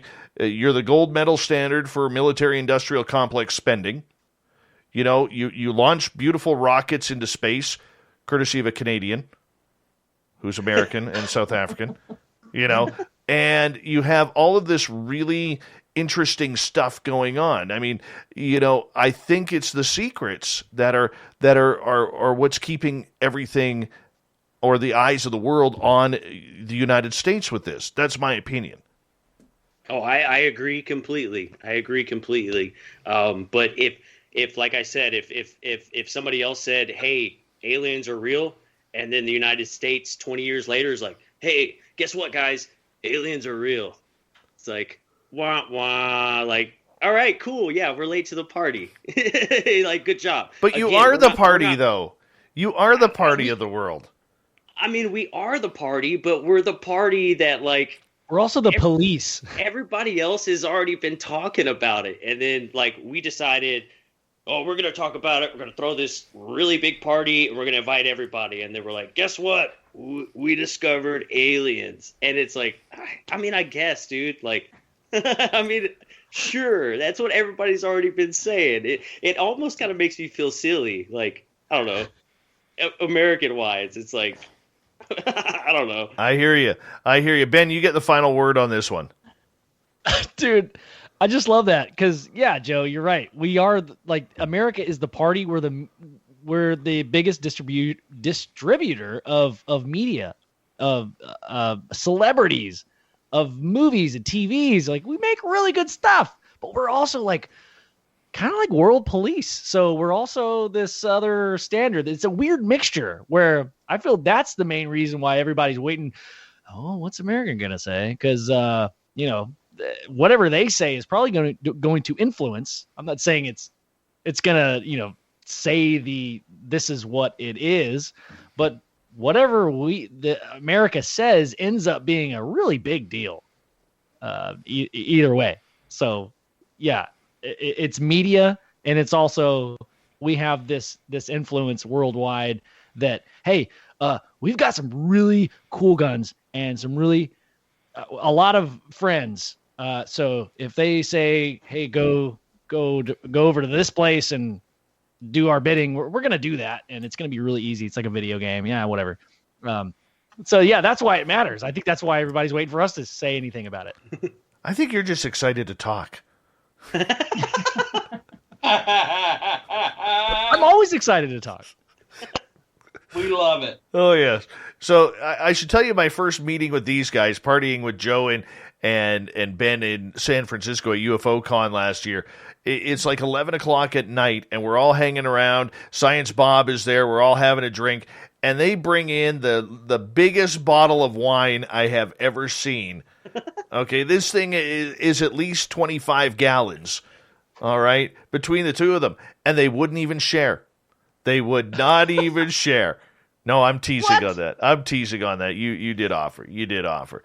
But no, absolutely awesome. Absolutely awesome. It also ties into what we're going to get into next, and we'll carry this into the next half hour of the show as well, as we got about 6 minutes left before we got to go to break at the top of the hour on the SOR Roundtable. Oumuamua is back in the news because Harvard professor Avi Loeb has a new book coming out believing that we do have aliens here. that we do have visitors that are coming from interstellar locations to visit us here. Science Bob, I want you to take us on a little trip here. How much should we be paying attention to Avi Loeb from Harvard on this subject? Well, look, I mean, first of all, the guy's like big astronomy chief at Harvard, so you got to listen to him. But once you listen to him and look at his book, then you've got to ask, what's the quality of his evidence? What are the claims he's making? And what's the evidence for the claims he's making? And so he's recently put out a couple of statements and citations of a paper that's in rough draft form. So anything that's on this archive.org from Cornell is rough draft. It hasn't gone through peer review. It's not in a real journal. And so the evidence in it is weak. I'm just going to tell you it's really weak. So it's indicative, but it's weak. And what the claim is, this paper shows that Oumuamua is not a flat cigar-shaped asteroid, but a tumbling flying saucer. And they make an argument, and there's some evidence of that, it looks like, but it's not enough to convince a scientist that it's a flying saucer. It's wiggly light curves that they have like 5% of the light curve, and they fill in the rest of it with a guess. It's just not good evidence. So I hope he does better. I would love for him to be able to prove that this is an alien spacecraft flying through, checking us out like Rendezvous or Rama, but I just don't think it is. But what if it is, Ben? What if it is? What if it is an alien spacecraft who says, I want to go check this out, does a little flyby to see what's happening with our radio signals or other signals that we're putting out to the universe to check it on out? What if it is? I'm leaning toward it definitely was. I don't know if you guys looked at the science of the recordings of why they or how they were able to say this object was more flat than round, which is very odd. So if an object like an asteroid is round, the reflections of the light from the sun is a little bit more predictable, but this guy was really flat. So to me, I think it was definitely a created structure, but it could also be just like a crazy shard of something. But yeah, if it is an alien created structure, then we just got like a peace sign. Like, hey, we're here, but we're not going to tell you we're here. We're just checking you out. I don't know if it's negative or positive. Well, maybe they made the wrong turn at Albuquerque. Right? Yeah. Rich Giordano, Oumuamua. Was it aliens? Can we believe, as we got about 2 minutes before we got to go to break, can we believe that this might be aliens? So I don't know, man. There was some data in the report that said it was speeding up when it should have been slowing down or something like that. And when these objects go, use the sun, they don't use the sun, but they get sucked in by the sun's gravity and they can go whipped around. Well, this thing seemed to slow down, and that shouldn't have happened. And then again, we don't know everything. There's all different types of rocks out there we haven't seen, especially if this was an interstellar object. It came from someplace we just don't know about. And it could have been a shard from an old moon, an asteroid, who knows what. But I don't know. There were no signals coming off of it, right? It was dead pretty much, right? We detected no light or radio signals. Right, but it did act I think it just acted weird because we weren't familiar with it. Maybe it's passed by the sun 1,000 times and there's no ice left on it to create the tail of a comet, but it is a weird-looking comet. That could have broken up 2 or 3 times. Nobody knows. That's all I got, Dave. I mean, really, it's always going to be a mystery, I think. So we know definitely it came from well outside the solar system. The way we know that is, let's suppose it's a rock. Then we know from its path, both the path and the velocity says it did not originate here because there was no rocket to make it go that fast. It came from somewhere else. Okay, so the deal is it artificial or not? There's an argument that these light curves show that it's a flat spinning plate, and I don't think the evidence is strong enough. Yeah. Well, we're going to continue on because other people need to comment on this as we continue on. And, Rich, you can continue as well because we kind of love your opinion around here. The SOR Roundtable continues in hour number 3 next as we continue to talk Oumuamua. We're going to get into Robert Bigelow as well because he's got a new baby he's created about near-death studies and time travel. If any of our guests could travel back in time to a woo event of their own, what would it be? What would they do differently? On Spaced Out Radio, hour 3 next with the panel.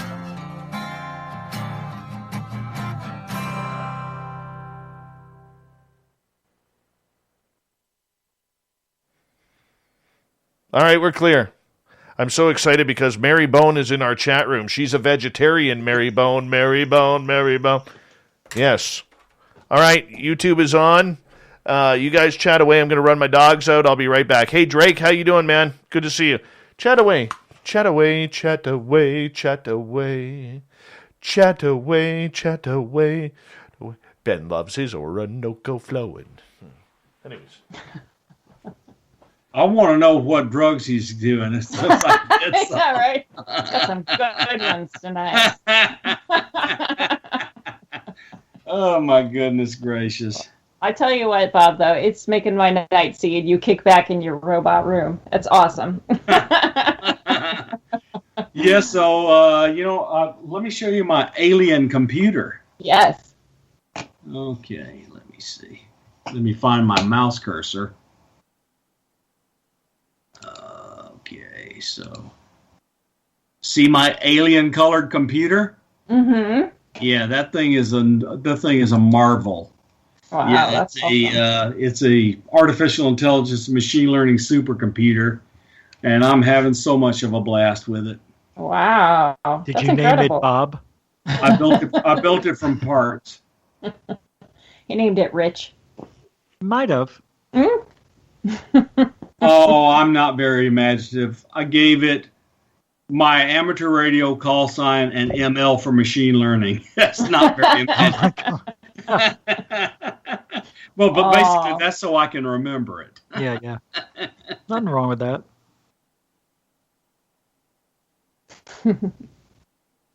Yeah, I'm having fun with what I'm finding out about technology because it's just like, wow, technology is taking off. So let me ask you. And it's getting cheap. But Bob, it is. I just bought a 6 terabyte hard drive for what, $80, $70? Oh, yeah, it was 70. Wow. Yep. Yeah. I know. It wasn't the SS. What is it? SSDI or SSID? Yeah, I got the regular one. But Bob, where are we? How far away are we from quantum computing actually working for everybody? For everybody. Okay, so that's it. So we're still in the material science phase. Okay. So there are several different candidates for a quantum system we can compute with, and the material science that makes it cheaply reproducible and the reliable is a deal. Right now, you've got to build a multi-million-dollar cage to hold the quantum computer, or the universe clobbers its activity. So it has to be isolated from the universe and cooled to 0.2 degrees Kelvin. I mean, it's ridiculous. God. Yeah, it's ridiculous. So it was costing Virginia Tech when we got our deal. We was $100,000 in cooling. Wow. Just to run the thing, and it is a toy. I can imagine. So, yeah, we're not there. We know what we need. What we don't know is how to make what we need. It's a material science problem. Oh, wow. So they don't have any quantum computing computers at all. What is that one? We have quantum computers. They are not practical for doing anything like business or optimization for moving the traffic around the country in an optimal way. So they can't solve the traveling salesman problem, which would save $1 trillion. Even though they know the quantum computer can do it, they can't build it because they can't make it big enough. I gotcha. Wow, that's so wild. It's pretty interesting.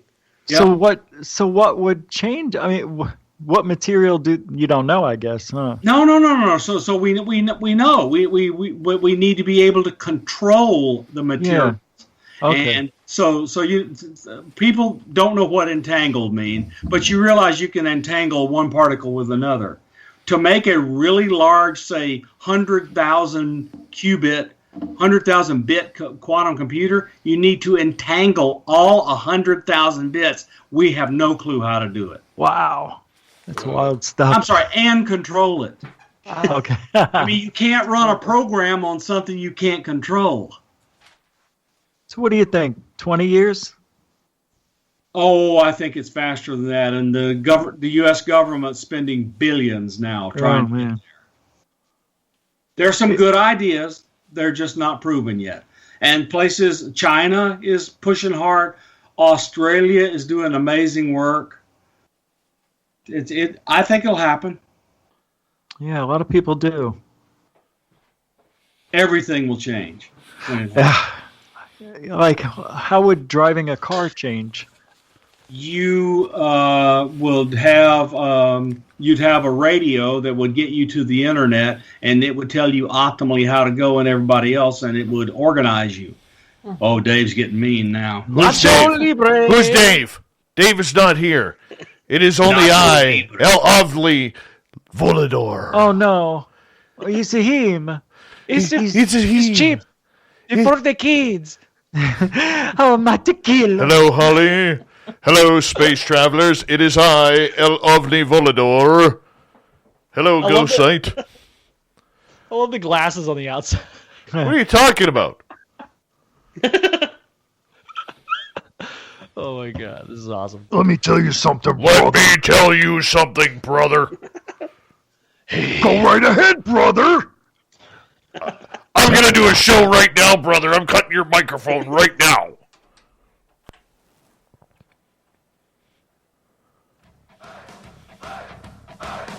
Would you like to connect with us? Head to spacedoutradio.com for all your latest show info.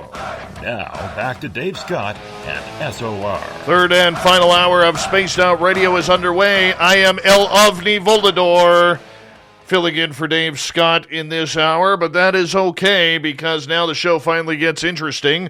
Want to say hello to everyone listening in on our terrestrial affiliates around North America, digitally on TalkStream Live, Revolution Radio, and KPNL. If you want to take a listen to our archives, they are free for you at youtube.com/Spaced Out Radio. Just do El Ovni a favor, hit that subscribe button. The Desert Clam has set the password for tonight in the SOR Space Travelers Club. Halitus. Halitus is your password. Use it wisely, space travelers, as the Clam sets the password each and every night, right here on Spaced Out Radio. Our website, spacedoutradio.com. We have a plethora of features for you, including rocking out to Bumblefoot and reading up on Captain Shirk's SOR Newswire. Follow us on Twitter at Spaced Out Radio and on Instagram at Spaced Out Radio Show. We continue on with the SOR panel as Dave's moved away. We don't know where he is. I kicked him out of the studio. It is I, El Ovni Volador, hanging out with Lynn Wellington, the Ukrainian unicorn, we'll call her. I don't know. Why not? We have from UFO Garage, Ben and Joe. We have Science Bob McGwier. And we have Rich Giordano from Goof On. And we are continuing on the talk about Oumuamua. Hanging out here in our atmosphere. Flying by, doing a little zip trek. You know, jumping off the top ropes, trying to make sure the humans are real down on the planet. And Rich, I want to finish this topic off with you about this.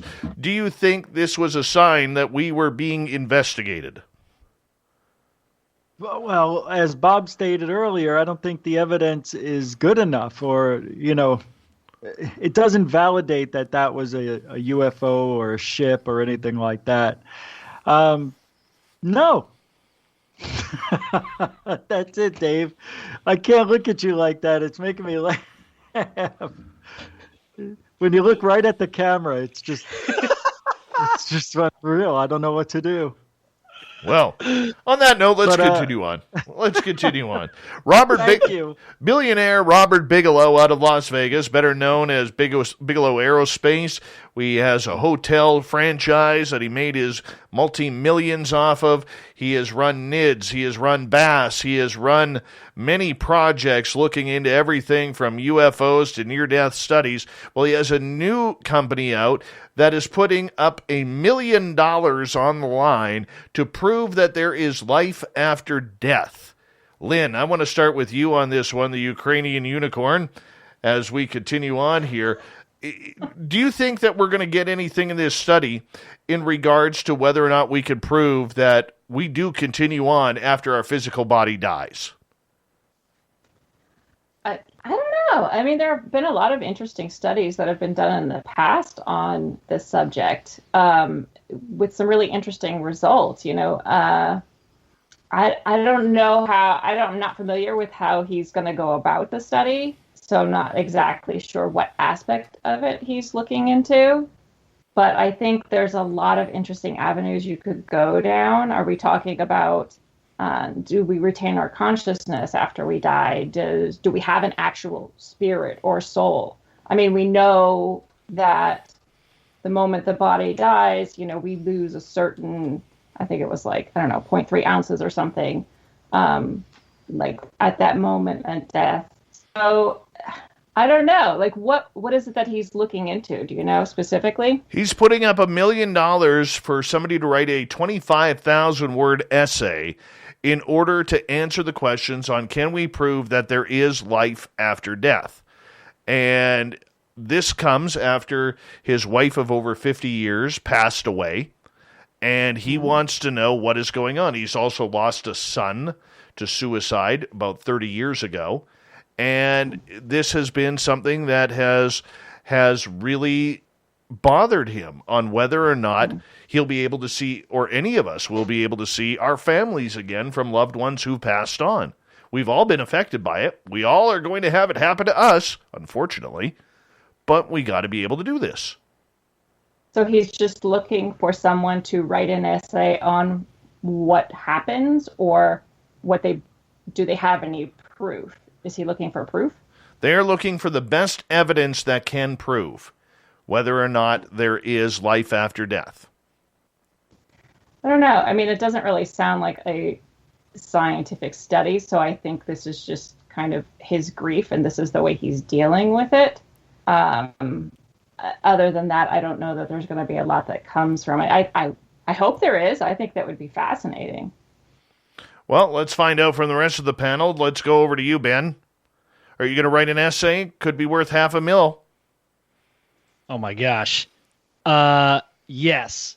I think I could write maybe a paragraph.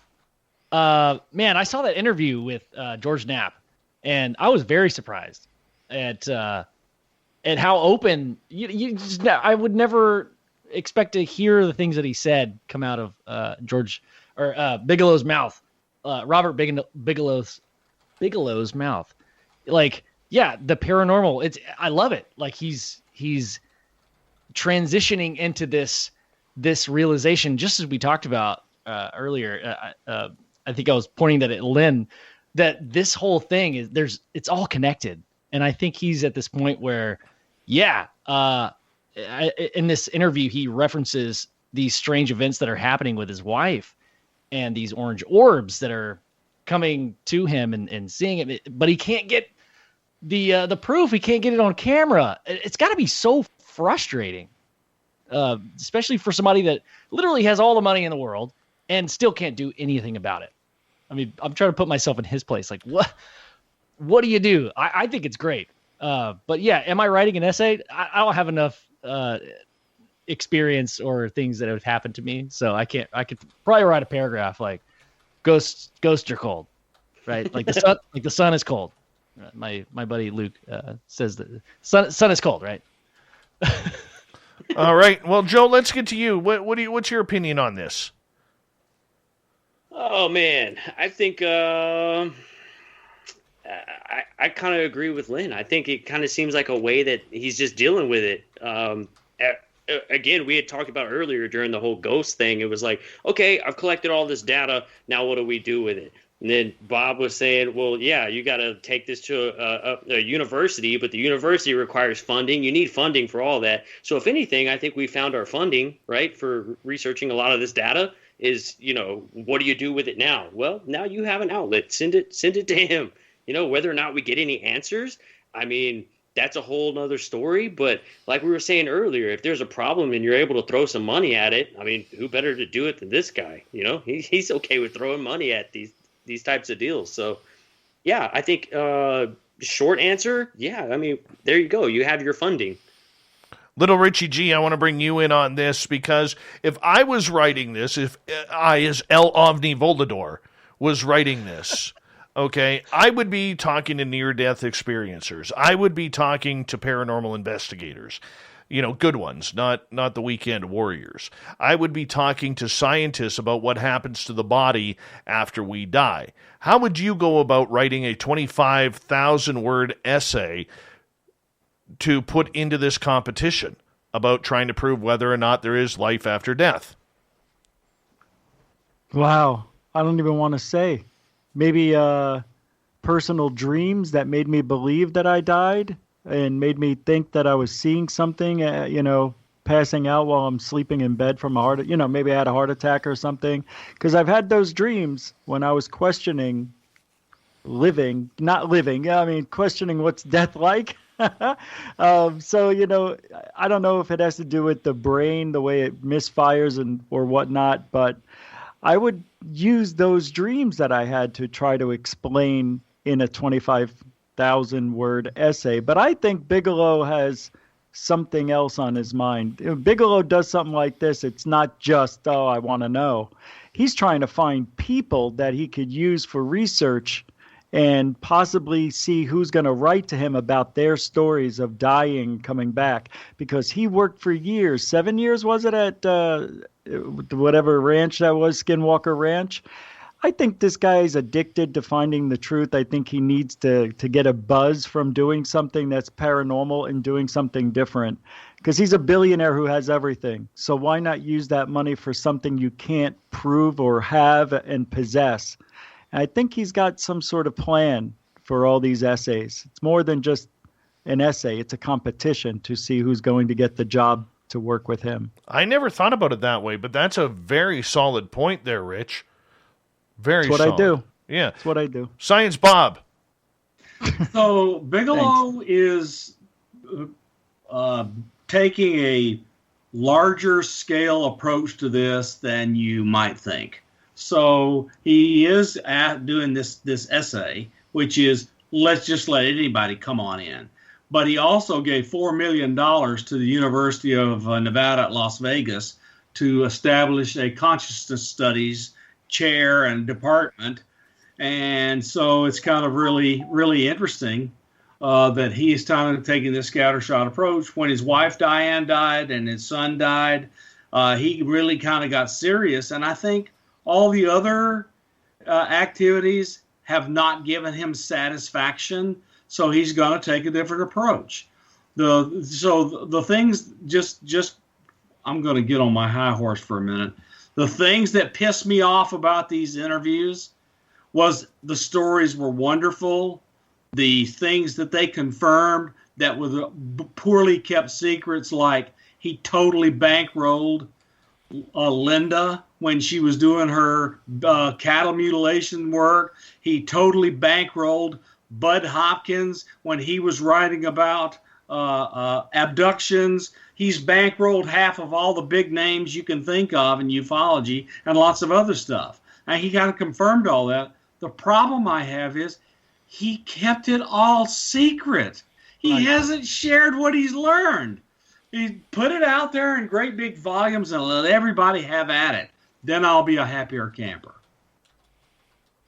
Okay, but if you were putting together this study, Bob, on trying to figure out life after death, what would you do? What would you want to see in there if you were on the judging panel? Well, it's an essay, so the essay's got to be written claiming some facts and the proof for the facts, and then you want to make sure that they are reproducible facts. Otherwise, there's no proof. It has to be reproducible. So I've wondered for a while if he wasn't funding Leslie Kane's work, because she's done all of this near-death experience and survival after death work. She now has this big, huge program on Netflix that anybody can see, and I wonder if he's not funding Jeffrey Kripal and Leslie Kane and others. I don't know that he is, but I wonder, because he really is into this. And I just think he's taken the scattershot approach to finding answers about consciousness and after death, because he wants consciousness to know consciousness survives after death. Well, I mean, why come out in the public, though? I mean, he just disappeared after selling Skinwalker Ranch a few years ago, and his name was finally going off into the sunset. Then, boom, here he is, back at it, throwing money at the wall again, trying to prove one of life's most mysterious questions. I mean, are we supposed to know these answers? Are we allowed to know these answers? I have a lot of philosophical questions about this, and anybody from the panel can jump in at any time in regards to this, but I think... Yeah, go ahead, Rich. Well, you said any time. That's why I said that, because he's looking for people who had real experiences without actually asking them. People are going to talk about their near-death experiences, and he's going to try to find out what they saw. Is there a pattern? Is it the same thing everybody's seeing? Is there one thing that maybe he can make contact with his loved ones? Who knows? People die and they have these incredible visions for many, many minutes, even 30 minutes, 45 minutes after they're gone. So, it's an interesting thing he's doing, and I understand it. But I just wish he would release the evidence. Maybe he will this time. Are we going to see all of these essays? I'm sure we'll see the winning ones. I would love.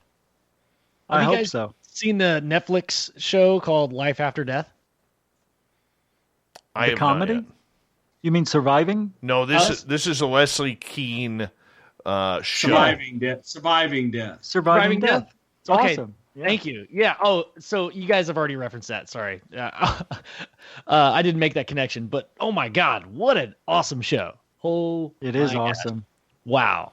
Yeah. I love how they just kind of went through the gamut.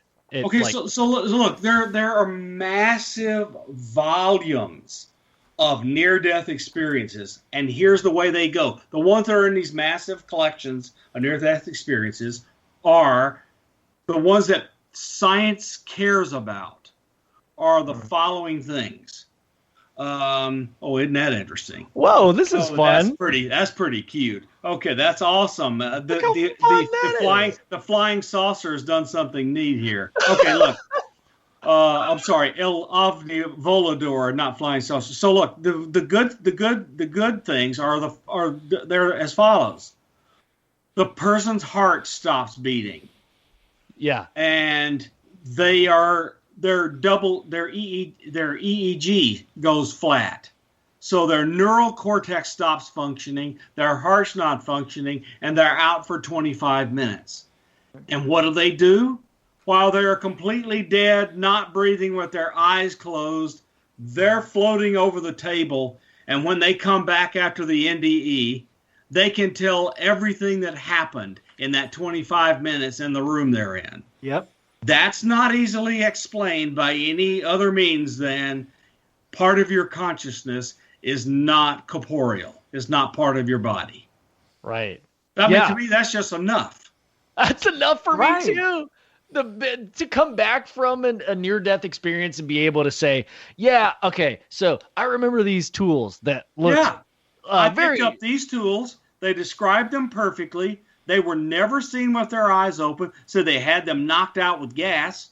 I mean, this is really good evidence. It's really good evidence. Yeah. And you know what I love about that show is that they humanize these people. They don't make them a spectacle. They don't make them see like, well, this person thinks that there's life.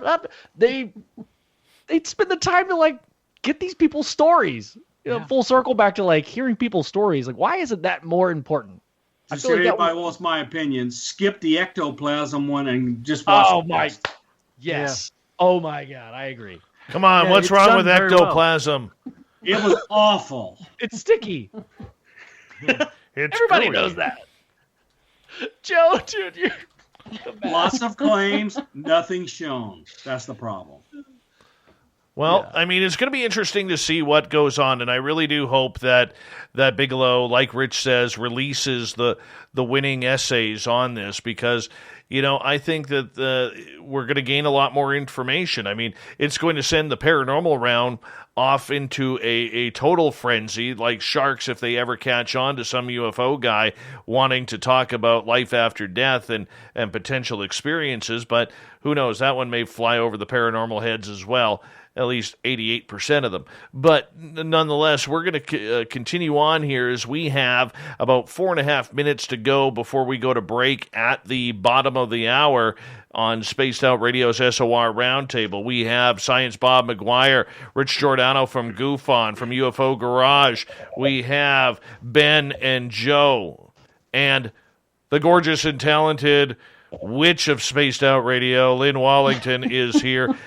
Now, I want to get into a little bit of time travel talk, but not time travel as we normally think about it, because El Ovni Volador likes to do things a little bit differently every now and again. So, we're going to start off with you, lovely Lynn, on this one. If you could time travel back to one of your experiences, tell us the experience and what you would do differently. One of my own personal experiences? Yes, preferably. Okay. Well, the first paranormal experience I had, and I would probably travel back to this one because I was so young, but I remember it very vividly. I was in bed, and my grandmother came in and sat down on the corner of my bed, and I looked up and I was like, oh, okay, and just went back to sleep. And this is my great-grandmother, sorry. And the next morning I woke up and I told my mom, I was like, oh, I didn't know she came over. And she just kind of went white. And she was just like, she died last night. And I was like, okay. So I would love to go back and kind of be a fly on the wall in that moment and witness it from a different perspective and see what really happened there. It's always intrigued me. What would you do differently? Would you ask her different questions if you knew?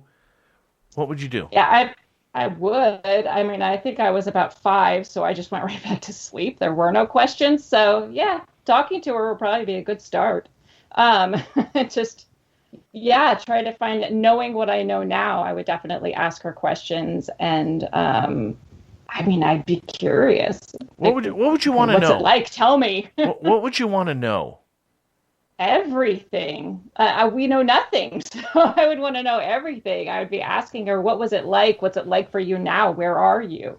How are you here? All of the above. I'd want to know it all. See, would you ask questions about your family, about where they grew up? Like, because give you an example. I know nothing of my great-grandparents. Nothing. I know nothing where they came from. I know they came from the Ukraine. I know nothing about them. However, would you want to know about more of your past or how she died or is it painful? Well, be specific with me. I mean, I would want to know, it's hard to be specific for something that we know nothing about, but I would want to know, okay, what was the dying process like? How are you here in my room right now? How am I seeing you? How were you able to do this? Did you know how to do this? Did it just happen? What does it look like where you're at? Are you on the same plane of existence that we are? Are you somewhere else and are you in between? I would want to know all of those things. And that makes sense. I totally understand with where you would go. And you know, I know for me personally, I would want to go back into the forest that day on April 15th, 2014, when Samantha Mowat tells me, let's walk into the forest. We're going to see some aliens back there. And be damned if there aren't aliens back there. Okay? And he goes, buck, buck, buck, buck, buck. I totally chickened out. Right? I totally chickened out. And I would totally, if I had my opportunity to go back in time and time travel back to that entire scenario, you'll have to wait until I come back from the break. Woo! I know. Playing that game. But wait. But wait, there's more. Coming up here on Spaced Out Radio with the SOR Roundtable, we have Goof on Radio Streams, Rich Giordano. Make sure you hit subscribe on his channel. Hit subscribe on UFO Garage with Joe and Ben. We got Lynn Wellington and Science Bob McGwier, along with me, El Omni Volador, as we take this thing home on Spaced Out Radio right after this.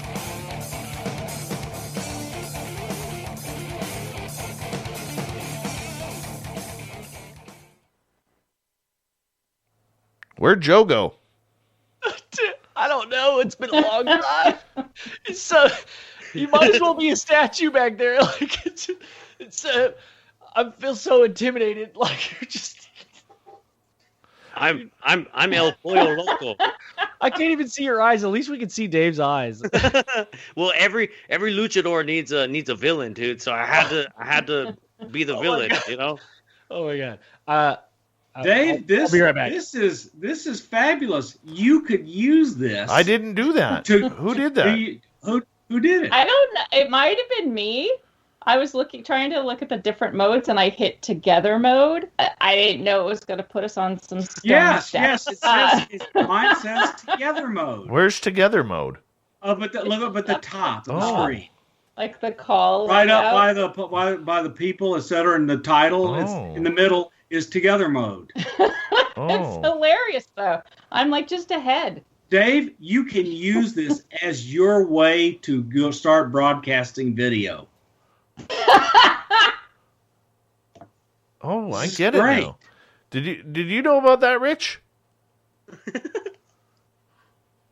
I've never seen this. No, I don't use Skype. Oh yeah, you use you don't use Zoom. You use StreamYard, but I use StreamYard. I've used Skype, but I didn't know it was on there. I can't see what you guys see, so we're all sitting in a rock Athenium, like a Roman court. Oh wow. Or an amphitheater at a Boy Scout camp. It's fantastic. I feel like I could just go I don't know. Can you get my hands in here? Rich, turn your camera on for a sec.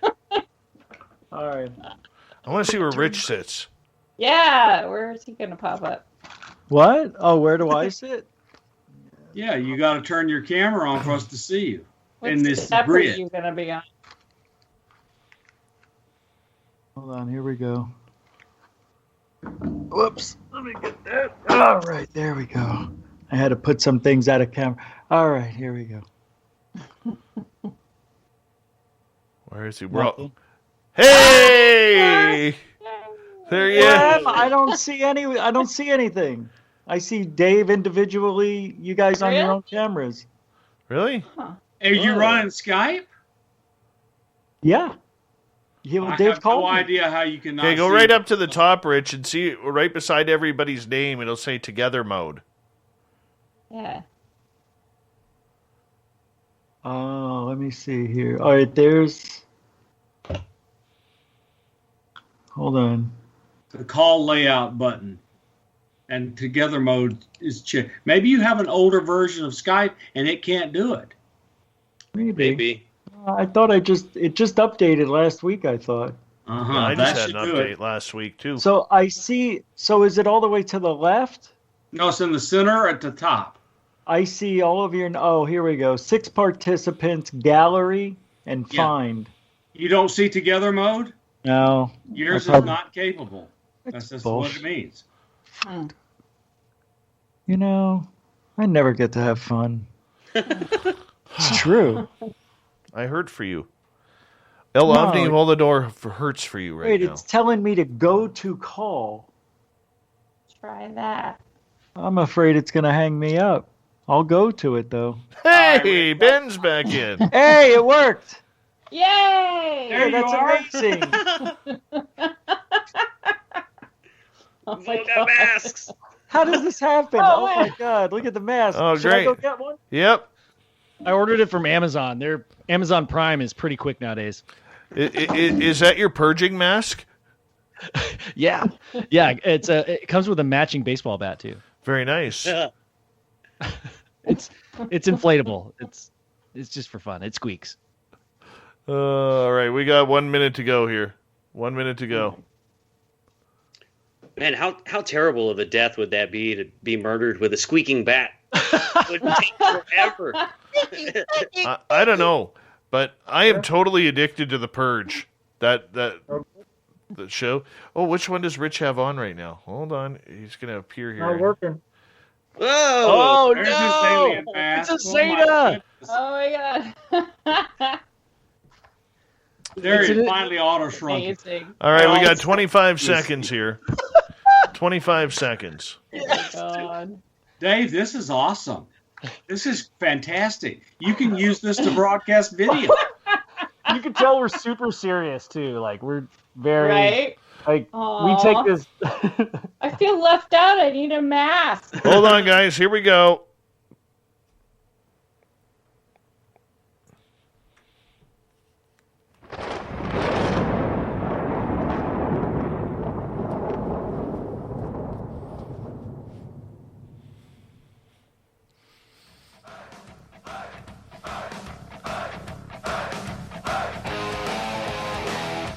We've rounded third. We're heading for home tonight on Spaced Out Radio. My name is El Ovni Volador. Gave Dave Scott the last hour of the show off. I'll take it from here. Let a real professional come on in. Now, I want to remind you that if you've missed most of this show or others, check out our free archives by going to youtube.com/Spaced Out Radio. Just do old El Ovni the favor, hit that subscribe button. Our website is spacedoutradio.com, where we have a plethora of features for you, including rocking out to Bumblefoot and reading up on Captain Shirk's SOR Newswire. Follow us on Twitter at Spaced Out Radio and on Instagram at Spaced Out Radio Show. For the final time tonight, we introduce the panel of the SOR Roundtable. We have our lovely witch, Lynn Wellington, Science Bob McGwier. We have Ben and Joe from UFO Garage Podcast. Make sure you hit subscribe on their YouTube channel. And Little Richie G from Goof On. Make sure you hit subscribe there as well. We'd appreciate it. And right before the break, we were talking about our final topic of the night. And that is time travel.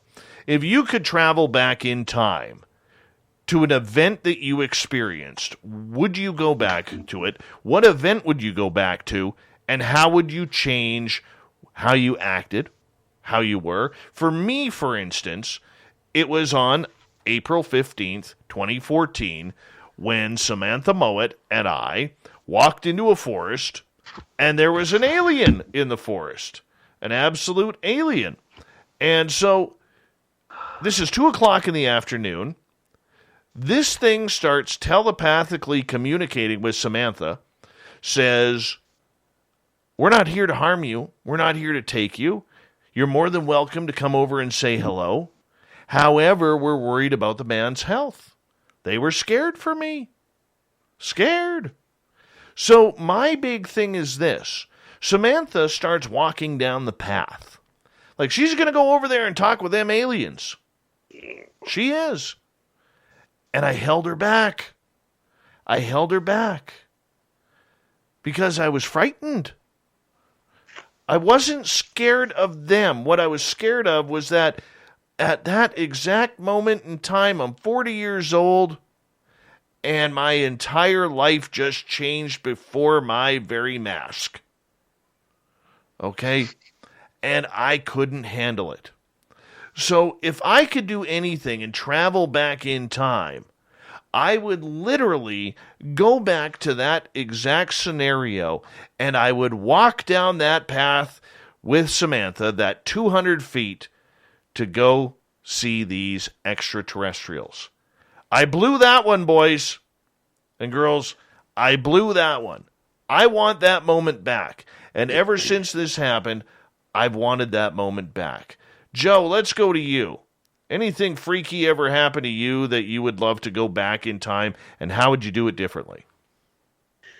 Man, I don't know. I don't know if I have a specific experience really in the past that I would go back to, and I think that's partly just because I never really paid attention.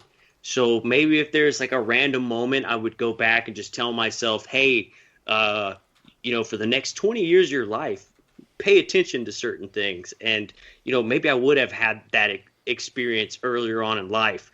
If I could travel to the future, though, I would probably tell myself that any upcoming experience or anything that happens, basically to maybe stay calm and just roll with it and see what happens. That's kind of a very unique thing to happen to somebody. So I think my advice to myself in the past or the future would just be pay attention and enjoy the experience. Now, if there was an experience in the past that I did want to go see, I would go back when Jimi Hendrix lit his guitar on fire. So I think that would be pretty cool. Well, if we're talking personal like that, I would trip the guy in front of me who caught the Paradise City whistle on my 40th birthday. Okay? And then told me to go pound sand with very rude words after I offered him $1,000 for the whistle. Whoa! Yeah, I'm still upset about that one. Richie G, let's bring you in here. You've had some amazing experiences. Travel back in time for me, Richie G. Don't want to. No, I'm kidding. There's one. Once I get Dave once a show. It was in 1994, and me and the girl I was with at the time and her family at a barbecue saw an object in the sky. And I contemplated, we watched it for a long time, like almost 45 minutes. And I contemplated going in the car to try to get closer to it. And I never did. I wish I can go back in time, get in the car, and try to go to where it was at. And it stayed in the sky all the way until the sun went down. It was weird. But I wish I drove over there. That's it. I can't think of anything else. But what would you have done differently there? What were you hoping to see? I would have gotten in the car, and I would have tried to find out where it is. It didn't look that far away. And I wanted to get underneath it. It was probably only 500-600 feet up, but it was glinting the sun as it was setting. It was unbelievable. And we all saw it. But I would get in the car and try to drive out there.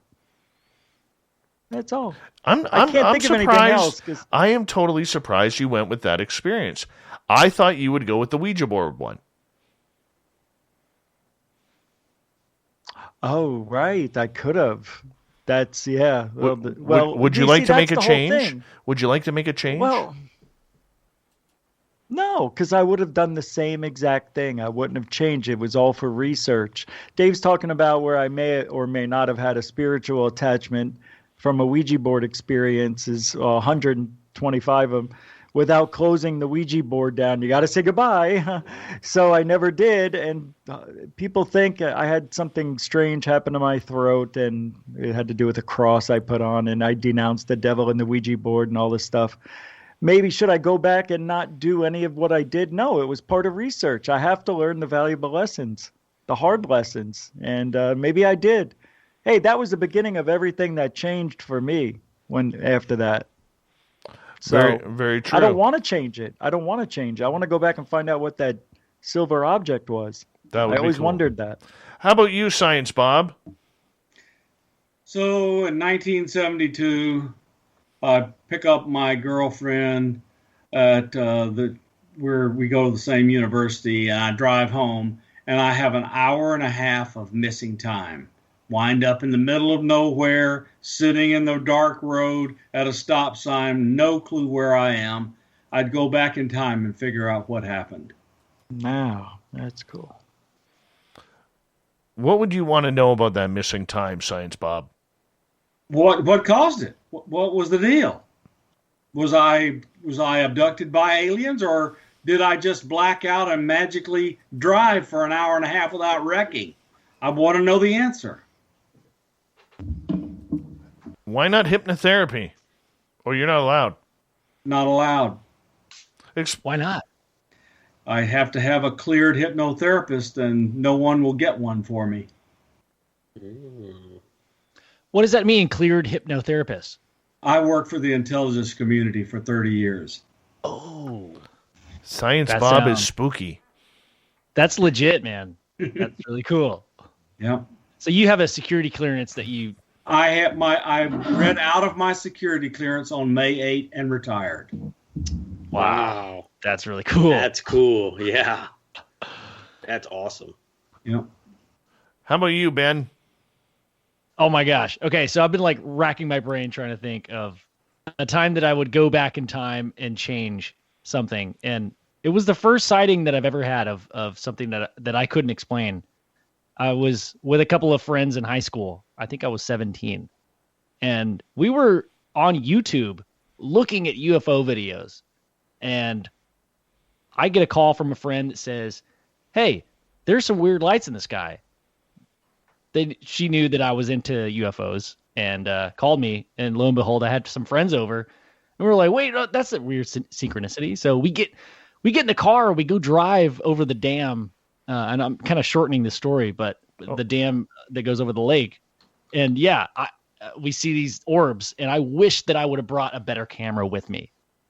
These insane orbs, orange orbs in the sky floating over the lake. All I have is my memory and my buddy's memory, and I feel like it's changed over time. And I just wish that I had that proof, that video, man. That's what I would change. That'd be kind of cool. That'd be kind of cool to have. You know, we all have things that we would love to see. If you could go in, let's reverse it now. If you could time travel into the future, Richie G, what do you want to see if you had control? Wow. I never think about the future. Yeah, I always dwell on the past. So going into the future, I would like to see where we are in 500 years. That's where I want to go. Not too far ahead that maybe we would have, blown ourselves up, but maybe 500 is too much. Maybe it should go 100. I didn't have time to think this through, but I would like to go in the not too distant future and see where we're at as a whole. See if aliens, were disclosed, see who the presidents were, all that stuff. Natural disasters. I want to be like Mothman. Mothman would be pretty cool. Like, you fly around, if I can go in the future, that'd be so cool. Yeah, right? Yeah, I have red eyes and everything. Yeah. Very cool. He's going to manifest into Mothman. Mothrich. That's a good wrestling name. Mothrich. The Moth. Uh-huh. Science Bob, how about you? If you could take yourself into the future? I think I'd go 500 years, so yes. I could learn all the science that happened. What planets did we go to? How do we propel ourselves? And I would bring it back and invest in those companies and make my heirs rich. Hell yeah! Talking about GameStop right now? But wouldn't that imagine, like Rich and Bob, you both said 500 years, okay? What if it's exactly the same, except it's crappier music than we have today? That's exactly what it's going to be. Yeah. I'd cry. It won't be. I want to see if we have technology where we could put ourselves in cryo sleep and wake up 300 years later. Stuff like that, man. Well, I see right now we're going to be able to install our consciousness in cybernetic organisms in under 50 years. Yeah. Oh yeah, yeah. The AI stuff that's going on, especially with Elon Musk and what he's working on, it's going to be his Neuralink and his OpenAI and other stuff. Yeah, just I believe it's coming. It's good stuff.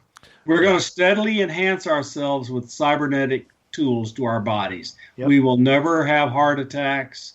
Our kidneys will never fail because they'll be machines. Yeah, Absolutely.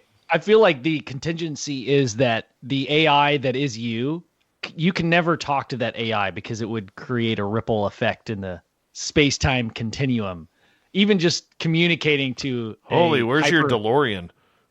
It's parked outside. So I want you there's an Australian physicist who has shown conclusively that you cannot go back in time and create the grandfather paradox. It's not possible. So it's mathematically excluded.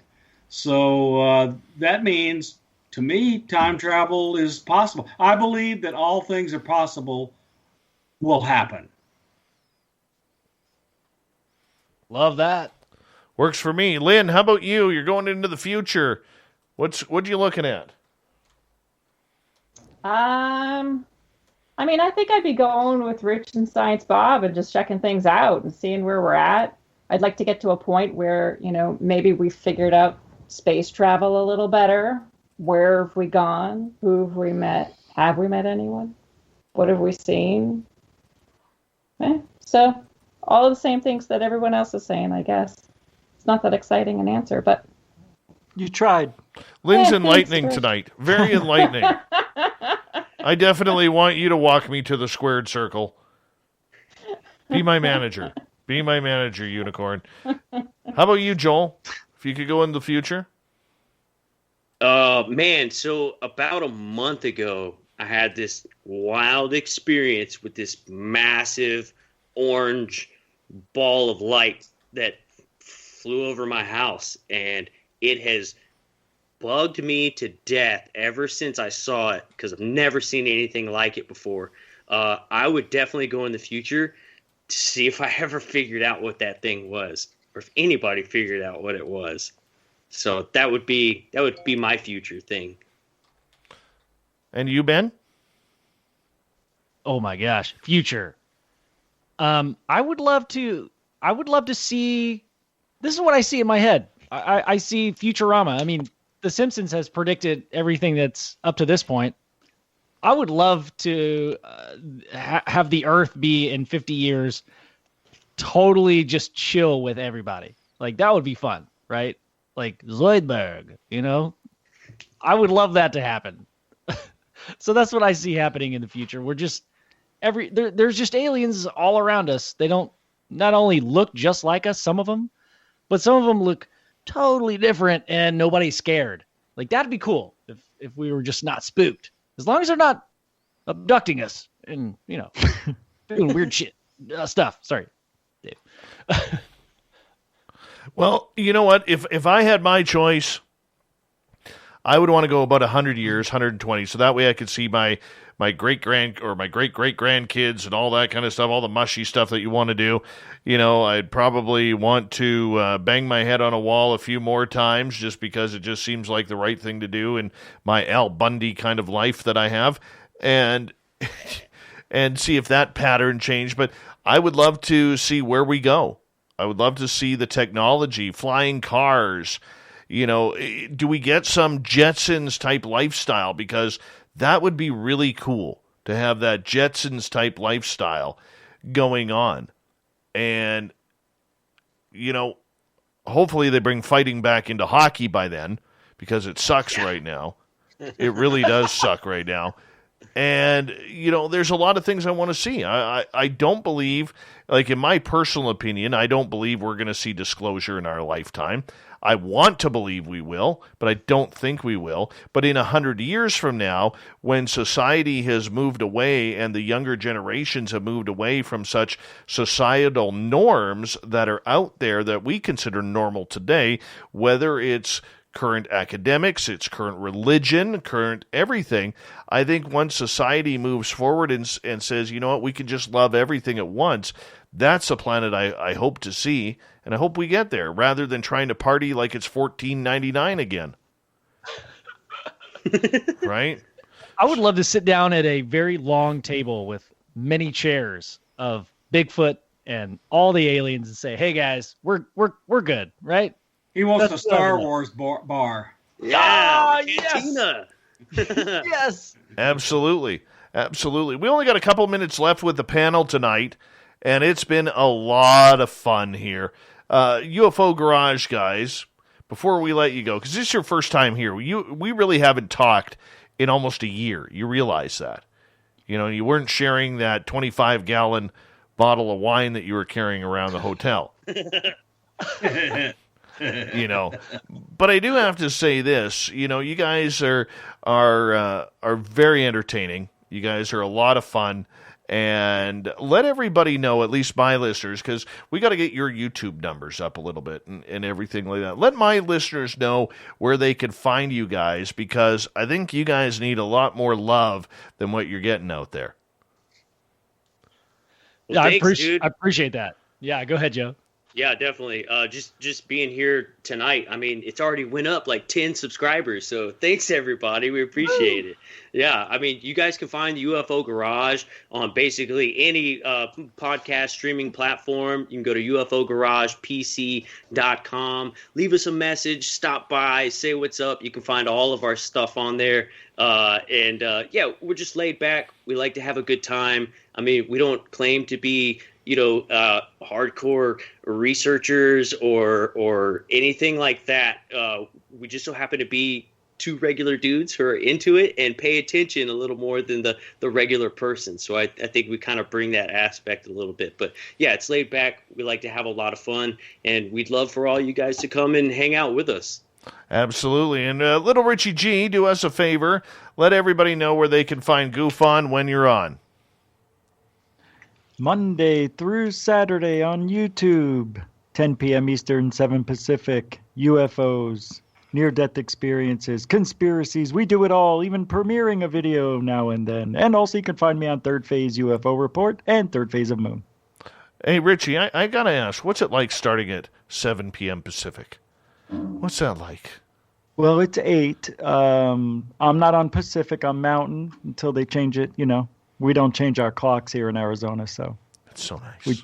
We change our lives. Yeah, so that's why I'm moving. No, it's wonderful having the extra hours. Well, you're in Pacific, Dave, right, or Mountain? So I'm saying 7 o'clock you're on at my time. I'm Pacific. Oh, wow, okay. Yeah. Even though I live in the mountains, I'm not on Mountain Time just yet. But guys, I want to say, Lynn, Wellington, I love you. Thank you for coming on in. Your new hairdo looks fantastic. Joe, and your hair and beard, I want to just, touch it. I'm not going to be on it. I'm going to be blunt right there. I'd love to tug your beard a little bit. Science Bob McGwier, thank you so much. We'll talk to you on Science Bob and Friends in a couple of weeks. Ben from UFO Garage, thank you for joining us. And Little Richie G, really appreciate you taking the time to come on and join us as well. Bring back the mustache, G. Just the mustache. Nah. You need a power stash. You know? Nope. I know. Make a statement, man. Make a statement. All right. Perfect. What if I just do a little one under the nose? Oh, no. We're going to end it right there. Thank you to our audience joining us as well. We got Mr. Ron Bumblefoot Thal rocking in the background with Little Brother is Watching. Bumblefoot is the official music of Spaced Out Radio, rocking us in and out of every single show. Get your horns up for the guitar god himself. Special thanks to everybody listening in at home, at work, in your cars, wherever you may be. Thank you to everyone in our chat rooms tonight, and we love each and every one of you tuning in on Spreaker, YouTube, LGAB, Revolution Radio, the Space Travelers Club, Facebook, and the Snarkers and Snarkettes at hashtag Spaced Out Radio on Twitter.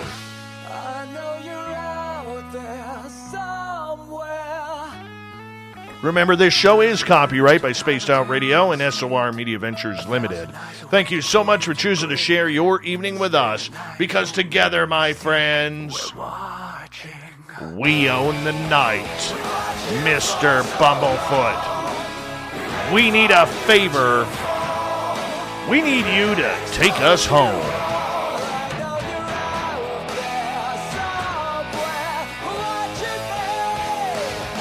Yes, the Woo train has docked for the night.